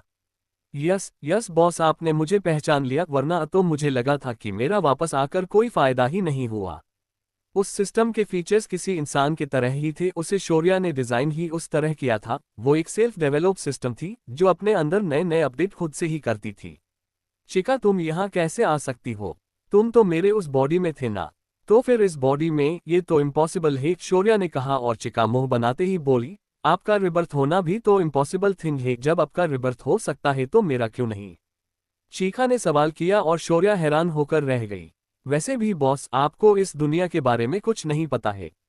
कोई बात नहीं, जानती है आप इस दुनिया के बारे में। और फॉर योर काइंड इन्फॉर्मेशन, आपके मेडिसिन टेक्नोलॉजी और आपके वो मैकेनिज्म, इन सब के अलावा ये दुनिया बहुत अलग है और इस दुनिया में सर्वाइव करने के लिए आपको मेरी जरूरत होगी। सो मैं आ गई, चीका ने एक्साइटेड होते ही कहा और शौर्या के ओठों पर भी बड़ी सी स्माइल आ गई। ये सच था कि उसे यहाँ की चीजों के बारे में कुछ भी नहीं पता था, बहुत अनजान थी वो सबसे, और इसमें उसे चिका का ही एक सहारा था।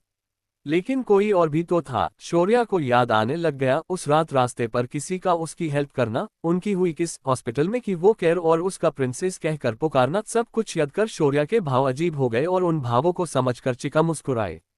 You are in love boss, आपको लव एट फर्स्ट साइट नहीं, आपको लव एट फर्स्ट किस हुआ है, और जिससे भी हुआ है ना, वो इस दुनिया का रिचेस्ट इंसानों में से एक है जो आगे जाकर आपके बहुत काम आने वाला है। चिका की बात अरु शौर्या को लगा कि उसके गाल जल रहे हैं। उसने हैरानी से नींद में ही उसके गालों को छू लिया। ये क्या हो रहा है मुझे, ये फीलिंग। शौर्या को समझ ही नहीं आई कि वो क्या फील कर रही है और चिका झट से बोली, कुछ नहीं, आप ब्लश कर रही है और इस फीलिंग को शर्म कहते हैं, चिका ने बेशर्मी से कहा और शौर्या की आंखें बड़ी बड़ी हो गई। लव, किस तरह का लव? तुमने तो कहा था कि प्यार कई तरीके के होते हैं, तो फिर ये किस तरह का प्यार है? शौर्या का सवाल, और चिका बोली, वही प्यार जो जिंदगी के सबसे हंसी वक्त में हमें मिलता है और फिर आखिर तक हमारे साथ में रहता है। आपको अब का हमसफर मिल गया है बॉस, चिका का कहना, और शौर्या इतनी शौक हुई कि अपने आंखें खोलकर वो झट से उठकर बैठ गई। आगे क्या होगा और कैसे एडजस्ट कर पाएंगी शौर्या अपने आप को इस दुनिया में, जानने के लिए जुड़े रहिए मेरे साथ। चैट अभिमन्यु की शौर्या के लिए care. You are in love boss, आपको लव एट फर्स्ट साइट नहीं, आपको लव एट फर्स्ट किस हुआ है, और जिससे भी हुआ है ना, वो इस दुनिया का रिचेस्ट इंसानों में से एक है जो आगे जाकर आपके बहुत काम आने वाला है। चिका की बात अरु शौर्या को लगा कि उसके गाल जल रहे हैं। उसने हैरानी से नींद में ही उसके गालों को छू लिया। ये क्या हो रहा है मुझे, ये फीलिंग। शौर्या को समझ ही नहीं आई कि वो क्या फील कर रही है और चिका झट से बोली, कुछ नहीं, आप ब्लश कर रही है और इस फीलिंग को शर्म कहते हैं, चिका ने बेशर्मी से कहा और शौर्या की आंखें बड़ी बड़ी हो गई। लव, किस तरह का लव? तुमने तो कहा था कि प्यार कई तरीके के होते हैं, तो फिर ये किस तरह का प्यार है? शौर्या का सवाल, और चिका बोली, वही प्यार जो जिंदगी के सबसे हंसी वक्त में हमें मिलता है और फिर आखिर तक हमारे साथ में रहता है। आपको अब का हमसफर मिल गया है बॉस, चिका का कहना, और शौर्या इतनी शौक हुई कि अपने आंखें खोलकर वो झट से उठकर बैठ गई। मिस, आपको होश आ गया, हम अभी बॉस को इन्फॉर्म करते हैं, उस डॉक्टर ने कहा जिसे शौर्या की सेफ्टी के लिए वहां रखा गया था। बाकी के बचे हुए दोनों डॉक्टर्स ने उसे जल्दी से चेक करने को ले लिया और वो उसे छू पाते उससे पहले ही शौर्या ने उन्हें हाथ दिखाकर रोक दिया।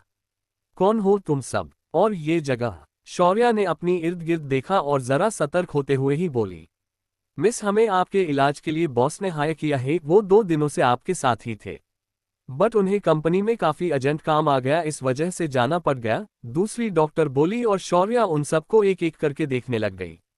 चिका, क्या ये सब मेरे लिए सेफ है? शौर्या ने सवाल किया। हाँ बॉस, ये सब आपके लिए, आपके सेफ्टी के लिए ही है। आपकी बॉडी पर अब भी ड्रग्स का असर है और मिस्टर अभिमन्यु आपके हेल्थ के बारे में कोई रिस्क नहीं लेना चाहते हैं, सो इसीलिए उन्होंने इन सबको यहाँ हायर किया है, बट इनमें से ये दोनों आपसे जल रही है। आप हो ही इतनी खूबसूरत कि आपको देखकर कोई भी जल जाए। चिका ने जल्दी से उसे इन्फॉर्मेशन दी और शौर्या जरा सीरियस हो गई। क्या वो भी? आई मीन इनके बॉस मेरी खूबसूरती की वजह से मुझसे अट्रैक्ट हुए हैं? शौर्या के दिमाग में सवाल आया जिसे उसने पूछ ही लिया। अभिमन्यु का वो सॉफ्ट जेस्चर, उसका वो प्रिंसेस कहना, उसकी किस और उसकी छुवन से महसूस होती वो सेफ फीलिंग, सब कुछ उसे काफी पसंद आया था। लेकिन इंसानी फितरत और उनका लालच अपने जिंदगी में उसने बहुत अच्छे से फिल किए थे, और वो हवस भरी नजरें। पहली शौर्या भी कुछ कम खूबसूरत नहीं थी, लेकिन इस वाले शौर्या की बात ही अलग थी और उसे देखकर कोई भी बहक सकता था, सो शौर्या को भी वही लगा। नहीं बॉस, अभिमन्यु राठौड़ इस किस्म का इंसान नहीं है, उन्होंने आज तक किसी भी लड़की को आंख उठाकर नहीं देखा है, उल्टा लड़कियां ही उनके पीछे भागती है, जिस वजह से वो काफी चित्ते हैं लड़कियों से, और मैं 100% श्योर हूँ कि आप उन्हें पसंद आपके लुक के वजह से नहीं बल्कि आपकी हिम्मत और हौसले की वजह से आए हैं, चिका का कहना, और शौर्या खुश हो गई। मिस शौर्या, क्या आप ठीक है? उस जरा सी उम्र हुए डॉक्टर ने सवाल किया और शौर्या की नजरें उनके तरफ चली गई। कितनी प्यारी आंखें हैं इनकी। वो डॉक्टर भी एक पल उसके नजरों को देखते ही रह गई और फिर होश में आकर उसे चेक करने लग गई। क्या आप बेटर फील कर रही है? उस डॉक्टर का सवाल, और शौर्या ने हाँ में सर हिला दिया। वो सच में काफी बेटर फील कर रही थी अब। पहले जब वो होश में आई थी, जब उसे ड्रग्स की तलब महसूस हो रहा थी, वैसा अभी कुछ भी फील नहीं हो रहा था। इनफैक्ट वो काफी एनर्जेटिक फील कर रही थी। वो चिका से कुछ पूछने को हुई मगर उससे पहले ही चिका बोली, बॉस मैंने आपको आपका बनाया हुआ वो एंटीडोट दे दिया है जो हर तरह के ड्रग्स के नशे को बॉडी में से खत्म कर सकता है। साथ ही में मैंने आपको एनर्जी पिल भी दे दी है, चिका का कहना, और शौर्या के ओठों पर छोटी सी स्माइल आ गई। प्रिंसेस तभी उसके कानों पर वही मैग्नेटिक प्यार भरी आवाज आ गई और शौर्या ने उस तरफ दे दिया। अभिमन्यु जल्दी से उसके तरफ आ रहा था और शौर्या उसे देखते ही रह गई। उस जैसा इतना हैंडसम इतना हॉट इंसान उसने आज से पहले कभी नहीं देखा था। उसकी आंखें बड़ी बड़ी हो गई और अगले ही पल उसने अपने आप को किसी की मजबूत बाहों में गिरफ्त पाया। माय बेबी यू ओके ना सोना? अभिमन्यु का वो प्यार भरा सवाल और शौर्या खोसी गई उसमें। उसने बस इतना ही कहा और उसके बाहों में मिलने वाले सुकून और सेफ फीलिंग को महसूस करने लग गई। प्रिंसेस क्या हुआ? अभिमन्यु ने उसे खोया हुआ महसूस करके सवाल किया और उससे दूर होकर उसके चेहरे को अपने हाथों में थामकर प्यार से बोला, क्या मैं आपको पहले से जानती हूँ? और शौर्या ने उससे सवाल किया। वो समझ नहीं पा रही थी कि वो उसके पास आने पर ऐसा क्यों फील कर रही है। आखिर क्या है ऐसा जो उसे उसकी तरफ खींच रहा है, उससे जोड़ रहा है? उसने सवाल किया और अभिमन्यु उसके आंखों में देखने लग गया। नहीं, अभिमन्यु का जवाब। और शौर्या बोली, तो फिर आप मुझे प्रिंसेस क्यों कह रहे हो? क्या मैं आपकी प्रिंसेस हूँ? हाँ baby, you are my princess and अब कोई सवाल नहीं। भूख लगी होंगी ना मेरा बच्चा? तुम फ्रेश होकर आ जाओ, मैं तुम्हारे लिए खाना लगवाता हूँ, अभिमन्यु ने प्यार से कहा। जब वो उनकी कैद में थी तब के कुछ दिन और अब के ये 2-3 दिन शौर्या ने कुछ नहीं खाया था, इसीलिए अभिमन्यु ने कहा कि वो उसके सारे सवालों के जवाब बाद में देगा, फिलहाल उसने कुछ खाना ज्यादा जरूरी थी। शौर्या उसे टकमक देखते हुए ही बोली और फिर कुछ याद आकर उसने कहा, मुझे स्वीट खाना है। ये कहते हुए वो इतनी प्यारी लग रही थी कि अभिमन्यु को उस पर बहुत ज्यादा प्यार आ गया। ओह मेरी बच्ची, तुम कितनी प्यारी हो, अभिमन्यु ने उसके गाल पर ओठ टिका कर कहा और शौर्या के गाल फिर से जल उठे। Come I will help you, Abhimanyu ने कहकर उसे अपने बाहों में उठाया और उसे बाथरूम के अंदर छोड़ाया। अकेले मैनेज कर लूंगी या फिर किसी को हेलो के लिए भेज दूं? अभिमन्यु का फिक्र भरा सवाल और शौर्या ने न में सर हिला दिया। ओके, बट डोर लॉक मत करना, अभिमन्यु ने कहा और फिर धीरे से दरवाजा बंद करके वो बाहर वह खड़ा रह गया। उसने जल्दी से शेफ को हेल्थी मगर टेस्टी खाना बनाने को कहा और स्पेशली स्वीट भी अरेंज करने के लिए बोल दिए। बाथरूम में खड़ी शौर्या का दिल अब भी जोर जोर से धड़क रहा था। ये सारी फीलिंग उसके लिए नई थी और काफी एक्साइटमेंट पैदा करने वाली भी। उसने किसी तरह अपने आप को संभाला और शीशे में खुद को देखने लग गई। खुद को देखकर वो बड़ी ही हैरान हुई, सच में उसकी खूबसूरती काफी नायाब थी। शौर्या खोसी गई अपने इस नए रूप को देखने में। मिस शौर्या, डोर पर हुई दस्तक से वो होश में आए। कौन? शौर्या ने सवाल किया। मैं जूली, आपके लिए कपड़े लाई हूँ, जूली ने कहा और शौर्या ने थोड़ा सा डोर ओपन करके उस ड्रेस को ले लिया। शावल लेकर वो फ्रेश हुई और उस कॉर्ड सेट को पहन लिया। वो सॉफ्ट सा प्यारा सा पिंक कलर का कॉर्ड सेट बड़ा ही प्यारा था और उतना ही कंफर्टेबल भी। शौर्या के बाहर आते ही अभिमन्यु की नजरें उस पर चली गई और बस उस पर ही ठहर गई। शौर्या ने भी उसे देखा और अभिमन्यु धीरे धीरे करके उसके आस आ गया। उसने शौर्या के आगे कमरे में पहनने वाली स्लीपर्स रखी और उसका हाथ थामकर उसे ड्रेसिंग टेबल के तरफ लेकर आ गया। उसे चेयर पर बिठाकर उसने हेयर ड्राई लिया और शौर्या के लंबे बालों को सुखाने लग गया। शौर्या की नजरें बस उस पर ही टिक गई। चले प्रिंसेस, अभिमन्यु ने उसके आगे हाथ किया और शौर्या सवालिया नजरों से उसकी तरफ देखने लग गई। खाना नहीं खाना है क्या मेरे सोना को? अभिमन्यु का नटखट अंदाज और शौर्या के ओठों पर स्माइल आ गई। वो कड़ी हुई ही थी कि अभिमन्यु ने फिर एक बार अपने हाथों के पालकी में उसे उठा लिया और उसमें सवार होकर ही वो नीचे डाइनिंग रूम में आ गई। उसे एक चेयर पर बिठाकर अभिमन्यु उसके पास आकर बैठ गया और उनके आते ही शेफ अलग अलग खाने से भरे हुए बोल लेकर बाहर आ गए। कभी भी पानी का ग्लास खुद से ना लेना वाला वो आज शौर्या को अपने हाथों से खाना सर्व कर रहा था। उसने एक एक कर सभी डिशेस शौर्या को सर्व कर दी और उन सारी डिशेस को शौर्या आंखें फाड़कर देखने लग गई। ये खाना है? उसके दिमाग में सवाल आया और चिका तुरंत बोली, हाँ बॉस, यही खाना होता है। आप जो वहाँ खाती थी वो सिर्फ आपके बॉडी को न्यूट्रिशन देने का सोर्स था, चिका का कहा और शौर्या को वो खाना याद आ गया। बेस्वाद खाना था वो, ना उसमें नमक होता था, ना मिर्च मसाले और ना ही ऑयल। सिर्फ शौर्या ही नहीं, वह जितने भी और उसके जैसे गुलाम थे, उन्हें दिया जाने वाला खाना कम और एक तरफ की मेडिसिन ही होती थी को उन्हें एक्टिव रखने के लिए दी जाती थी। हाँ, कभी कभी अगर उनका काम बहुत अच्छा होता था तो उन्हें स्वीट में हलवा खाने को मिलता, लेकिन वो हलवा हमारे तरह नहीं, बल्कि पानी में सूजी डालकर बॉईल की हुई होती थी और उसमें नाम का गुड़ मिलाया जाता था जिससे उस डिश को स्वीटनेस मिलती थी। और उस स्वीट हलवे को खाने के लिए वहां मौजूद सभी काफी मेहनत करते थे। एक तरह से वो स्वीट रिवॉर्ड नहीं होता था, बल्कि एक तरह का लालच होता था, जिससे वो सब और भी ज्यादा काम करते थे। क्या हुआ प्रिंसेस? अभिमन्यु ने उससे प्यार से सवाल किया। वो जिस तरह से खाने को देख रही थी, उसे देखकर वही जरा कंफ्यूज हो गया था। मैंने इतना अच्छा खाना पहले कभी नहीं देखा था, शौर्या बोली। और उसकी बात सुन अभिमन्यु ही नहीं, वहां मौजूद सभी को काफी बुरा लगा। मयंक, अभिमन्यु का दोस्त, के बदबोले स्वभाव की वजह से लगभग विला में शौर्या और उसके घर वालों के बारे में थोड़ी बहुत खबर फैल गई थी। अरु वो सभी उसके बारे में थोड़ा बहुत जान चुके थे। अम्मा, अभिमन्यु को सुझा नहीं कि वो क्या कहे। उसने जब उसी जानकार पढ़ी थी तब उसे पता चला था कि वो सब शौर्या के साथ बहुत ज्यादती करते थे और उसे खाना भी नहीं देते थे। शौर्या जिस गवर्नमेंट स्कूल में पढ़ती थी वही मिलने वाले खाने पर गुजारा करती थी। वो पढ़कर उसे बहुत ही बुरा लगा था, लेकिन जिस तरह से अभी शौर्या ने कहा उसे सुनकर उसे तो और भी बुरा लगा। ये लो, खाओ ना प्रिंसेस। अभिमन्यु ने अपने हाथों से एक बाइट उठाया और उसके ओठों के पास लेकर गया। शौर्या ने भी जल्दी से वो खा लिया एंड देन उसकी आंखें बंद हो गई। ये टेस्ट उसने आज तक कभी महसूस नहीं की थी। उसे वो तना पसंद आया कि उसने उसे जल्दी से चबाया और फिर से अपना मुंह खोलकर अभिमन्यु के तरफ आंखों में चमक लाए हुए देखने लग गई। अभिमन्यु ने मुस्कुराकर उसके मुंह में अगला बाइट डाल दिया और शौर्या वो भी जल्दी जल्दी खाने लग गई। उसे ऐसा खाता देखकर अभिमन्यु को बड़ी ही खुशी हो रही थी। लगभग पूरा खाना खिलाने के बाद अभिमन्यु ने स्वीट में से गुलाब जामुन उठाया और शौर्या को खोला दिया और बस उसे खाकर शौर्या के आंखों में आंसू आ गए। क्या हुआ बेबी? अभिमन्यु ने जल्दी से फिक्र से सवाल किया और शौर्या उसके तरफ देखने लग गई। थैंक यू मुझे बचाने के लिए और इतना प्यार करने के लिए। आप कभी मुझे छोड़कर तो नहीं जाएंगे ना? शौर्या नम आंखों से बोली और अभिमन्यु ने उसके माथे पर अपने ओठ टिका दिए। चेन्नई मन, क्या हुआ प्रिंसेस? अभिमन्यु ने उससे प्यार से सवाल किया। वो जिस तरह से खाने को देख रही थी उसे देखकर वही जरा कंफ्यूज हो गया था। मैंने इतना अच्छा खाना पहले कभी नहीं देखा था, शौर्या बोली। और उसकी बात सुन अभिमन्यु ही नहीं, वहां मौजूद सभी को काफी बुरा लगा। मयंक, अभिमन्यु का दोस्त, के बदबोले स्वभाव की वजह से लगभग विला में शौर्या और उसके घर वालों के बारे में थोड़ी बहुत खबर फैल गई थी। अरु वो सभी उसके बारे में थोड़ा बहुत जान चुके थे। अम्मा, अभिमन्यु को सुझा नहीं कि वो क्या कहे। उसने जब उसी जानकार पढ़ी थी तब उसे पता चला था कि वो सब शौर्या के साथ बहुत ज्यादती करते थे और उसे खाना भी नहीं देते थे। शौर्या जिस गवर्नमेंट स्कूल में पढ़ती थी वही मिलने वाले खाने पर गुजारा करती थी। वो पढ़कर उसे बहुत ही बुरा लगा था, लेकिन जिस तरह से अभी शौर्या ने कहा उसे सुनकर उसे तो और भी बुरा लगा।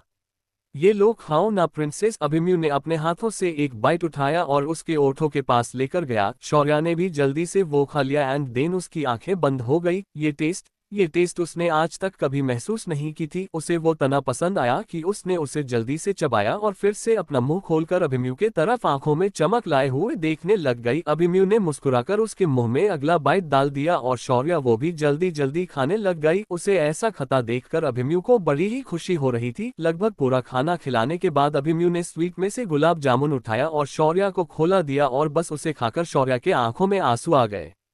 क्या हुआ बेबी? अभिमन्यु ने जल्दी से फिक्र से सवाल किया और शौर्या उसके तरफ देखने लग गई। थैंक यू मुझे बचाने के लिए और इतना प्यार करने के लिए। आप कभी मुझे छोड़कर तो नहीं जाएंगे ना? शौर्या नम आंखों से बोली और अभिमन्यु ने उसके माथे पर अपने ओठ टिका दिए। नहीं जाऊंगा, कभी नहीं जाऊंगा, अभिमन्यु का जवाब। और शौर्या खामोश सी उसे देखती ही रह गई। एक सवाल करूं आपसे? शौर्या उसे देखते हुए ही बोली और अभिमन्यु ने हाँ में सर हिला दिया। मेरे लिए ये सब क्यों कर रहे हो आप? आखिर क्या रिश्ता है हमारा? मैं आपको जानती नहीं, पहचानती नहीं, फिर भी इतना सब कुछ क्यों? शौर्या ने उसके आंखों में देखते हुए सवाल किया और अभिमन्यु ने फिर एक बार उसके चेहरे को थाम लिया। Because you are my princess. क्या इतना जवाब काफी है? अभिमन्यु का कहना। और शौर्या उसे देखते ही रह गई। नहीं, सिर्फ इतना जवाब उसके लिए काफी नहीं था, लेकिन जिस अंदाज से, जिस तरह से अभिमन्यु ने उससे ये बात कही थी ना, उसे महसूस कर शौर्या बस उसे देखते ही रह गई। उसके अंदर के इमोशन उसके ही समझ से परे थे। कभी भी किसी का प्यार ना मिली हुई वो उस लवेबल अफेक्शन को समझने में जरा कमजोर ही थी, लेकिन कुछ तो ऐसा था जो सीधा उसके दिल को छू गया। M your princess? शौर्या का सवाल करने जैसा टोन और अभिमन्यु ने हाँ में सर हिला दिया। Yes you are my princess, my future queen, Abhimanyu का जवाब। और शौर्या मुस्कुरा उठी। कम में तुम्हें हमारा घर दिखता हूँ। अभिमन्यु का अभी खाना हो चुका था तो उसने उसके आगे हाथ करके कहा और शौर्य बिना कुछ कहे उसके साथ उठ गई। अभिमन्यु उसे बेसिन के पास लेकर गया। उसने पहले उसके हाथ धोए और फिर अपने हाथ धोकर उसके हाथों को साफ करने लग गया। शौर्य बिना कुछ कहे सिर्फ उसे ही देखे जा रही थी। उसकी ये छोटी छोटी हरकतें और उसका ये हमारा घर कहना शौर्य के दिल के अंदर तक जा बसा था।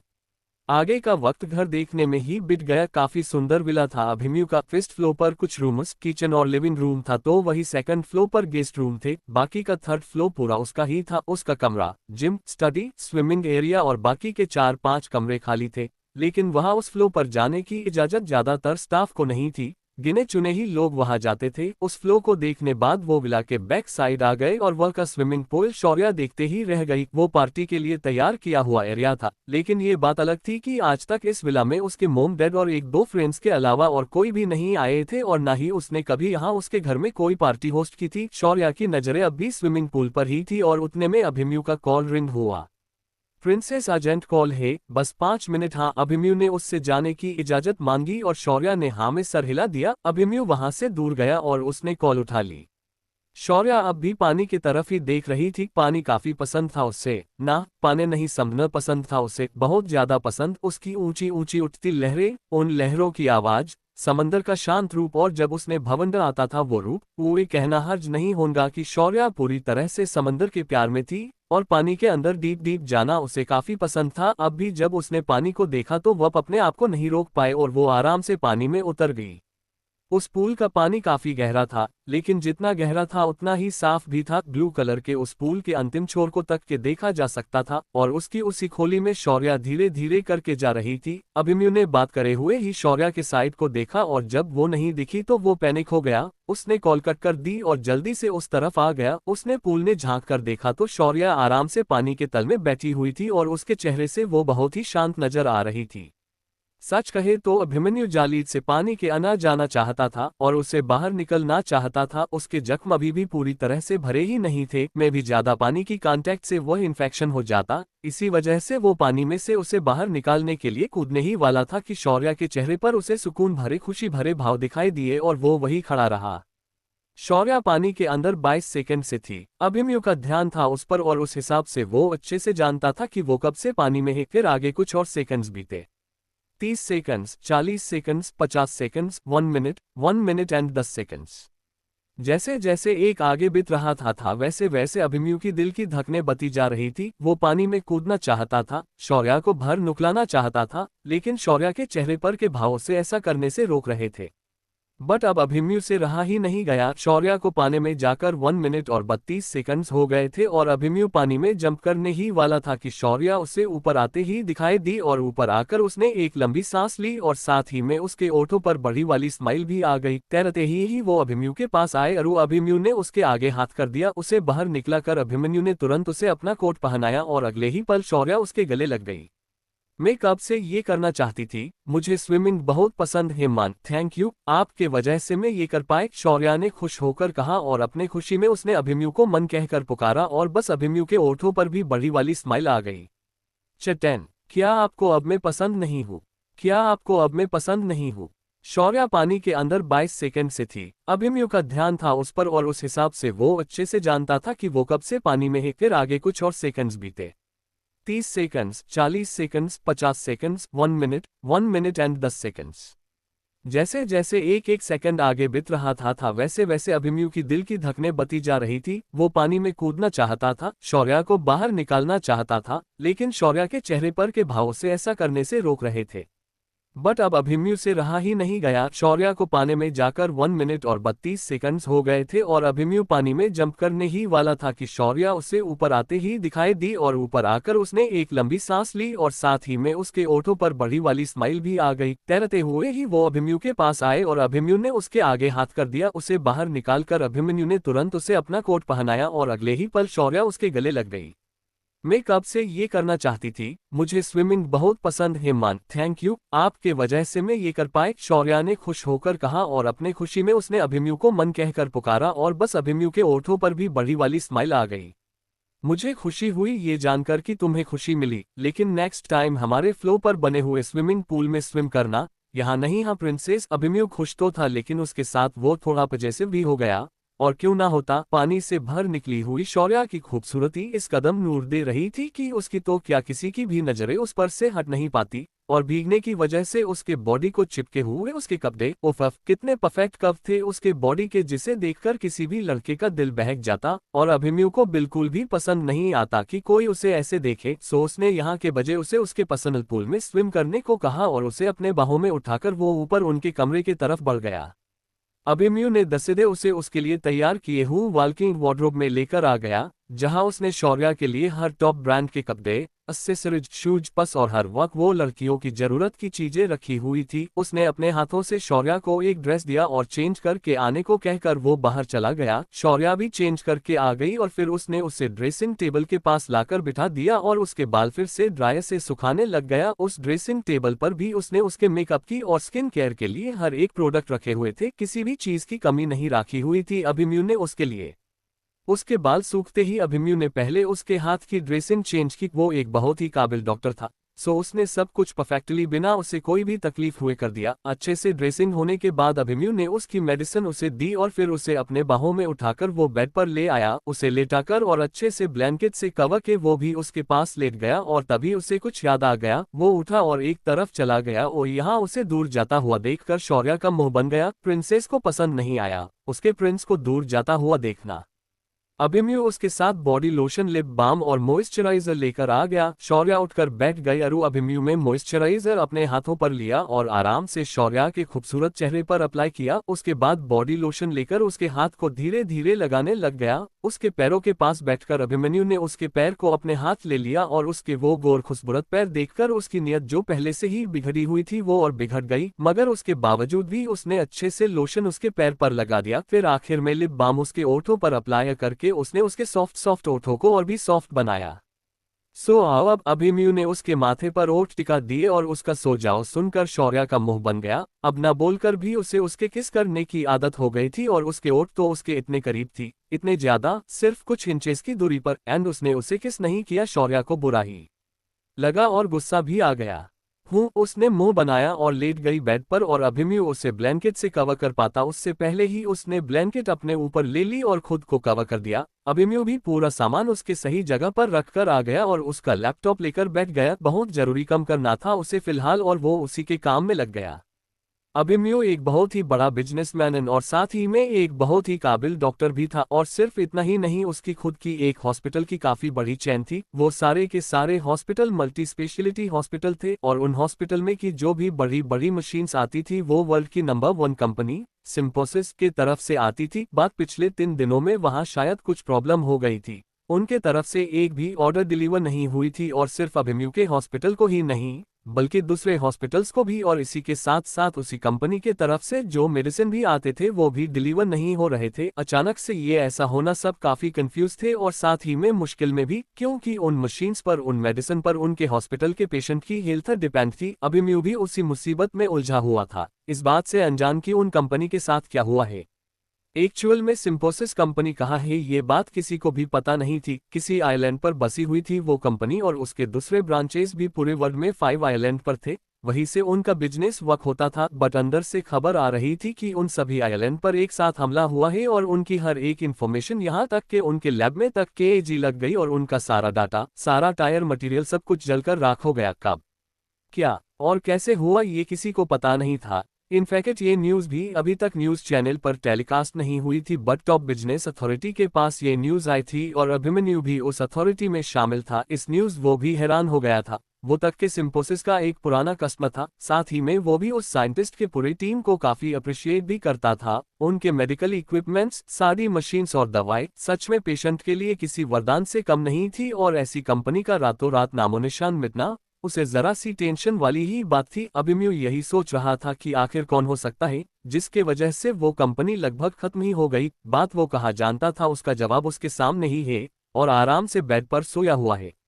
शौर्या ही सिम्फोसिस की मिस साइंटिस्ट थी, उसी ने वो मेडिकल इक्विपमेंट्स और वो सारी मेडिसिन्स बनाई थी, और जब उसके साथ वो सब कुछ हुआ तब उसने गुस्से में सब कुछ खत्म कर दिया। किसी के पास भी अब कोई डाटा नहीं बचा था। वो डाटा जहां जहां सेव था वहां से डिलीट हो गया था। उसके अंत के वक्त उसने उसके बनाए हुए हर एक चीज का अभी अंत कर दिया, वो भी बुरी तरह से। अब उन सारी चीजों को कोई भी नहीं बना सकता था और ना ही उसे कोई कॉपी कर सकता था। उन मशीन्स का मैकेनिज्म इतना हार्ड और क्रिटिकल था कि किसी को समझ नहीं आता था, और वो मेडिसिन भी उनमें काफी रेयर हर्ब्स थे, जिस वजह से उन्हें भी आसानी से बनाया नहीं जा सकता था।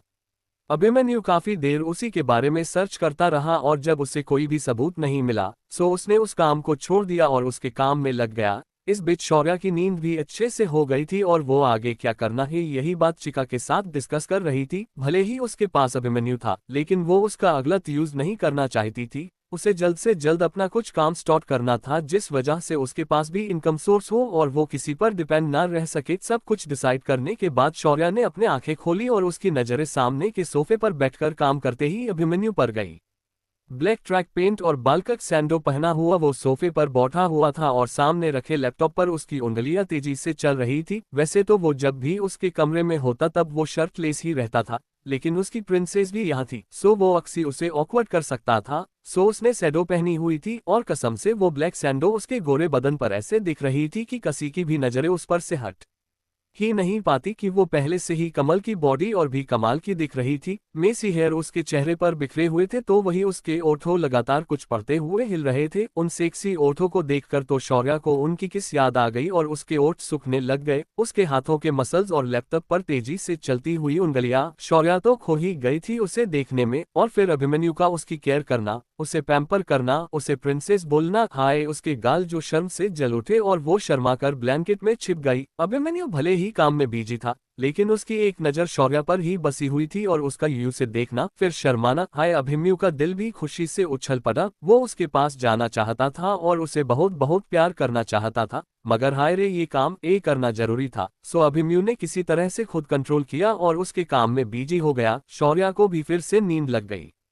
लगभग रात के वक्त ही उसकी नींद खुली और अभिमन्यु ने इस बार भी उसे उतने ही प्यार से डिनर करवा दिया, उसकी केयर कर, उसके साथ एक छोटी सी वॉक कर उसने फिर एक बार उसे मेडिसिन और उसका नाइट स्किन केयर रूटीन करवाकर अभिमन्यु ने उसे बेड पर सुला दिया और वहां से उठने को ही हुआ था कि शौर्या ने उसका हाथ पकड़कर उसे रोक दिया। वो आज सुबह से एक बार भी उसके करीब नहीं आया था और ना ही उसने उसे किस की थी, और शौर्या उसको इस वजह से अब बुरा लग रहा था। मिलकर उन्हें इतना सा ही तो वक्त हुआ था, बट इतने से वक्त में ही उसे उससे काफी लगाव हो गया था और वो उसके बिना रह नहीं पा रही थी। शौर्या की आंखें भर के आ गई। हे बच्चा, माय बेबी कब, क्या हुआ मेरे प्रिंसेस को, क्या कहीं दर्द हो रहा है? अभिमन्यु ने फिक्र से सवाल किया और उसका चेहरा अपने हाथों में थाम लिया। क्या आपको अब मैं पसंद नहीं हूँ? शौर्या ने इमोशनल होकर सवाल किया और उसकी उन हरी आंखों में आंसुओं की बूंदें छाने लग गई। नहीं बच्चू, ऐसा कुछ भी नहीं है, तुम मुझे बहुत पसंद हो, सबसे ज्यादा तुम पसंद हो मुझे, after all you are my princess. Abhimanyu उसे समझाते हुए उसके सर को कडल करते ही बोला और शौर्या ने अपने ओठ बाहर निकाल दिए। तो आप मुझे किस क्यों नहीं कर रहे हैं? शौर्या का सवाल और अभिमन्यु के ओठों पर बड़ी वाली स्माइल आ गई। सो मेरे बेबी को किस चाहिए? अभिमन्यु ने शरारती लहजे में सवाल किया और शौर्या की अनकहे हंस से झुक गई। ओ मेरा सुपर क्यूट बच्चा, मेरी गुड़िया तुम कितनी ज्यादा प्यारी हो, अभिमन्यु प्यार से बोला और उसने झुककर उसके गुलाबी नाजुक ओठों को अपने ओठों में भर लिया और उन्हें जी भर के चूमने लग गया। शौर्या भी उसका पूरा पूरा साथ दे रही थी और आगे के ना जाने कितने वक्त वो आपस में उलझे रहे। आज के लिए इतना, हाय दोस्तों, मिलते हैं नेक्स्ट पार्ट में। कैसी लगी गाइस कमेंट में जरूर बीटे। Thanks for watching.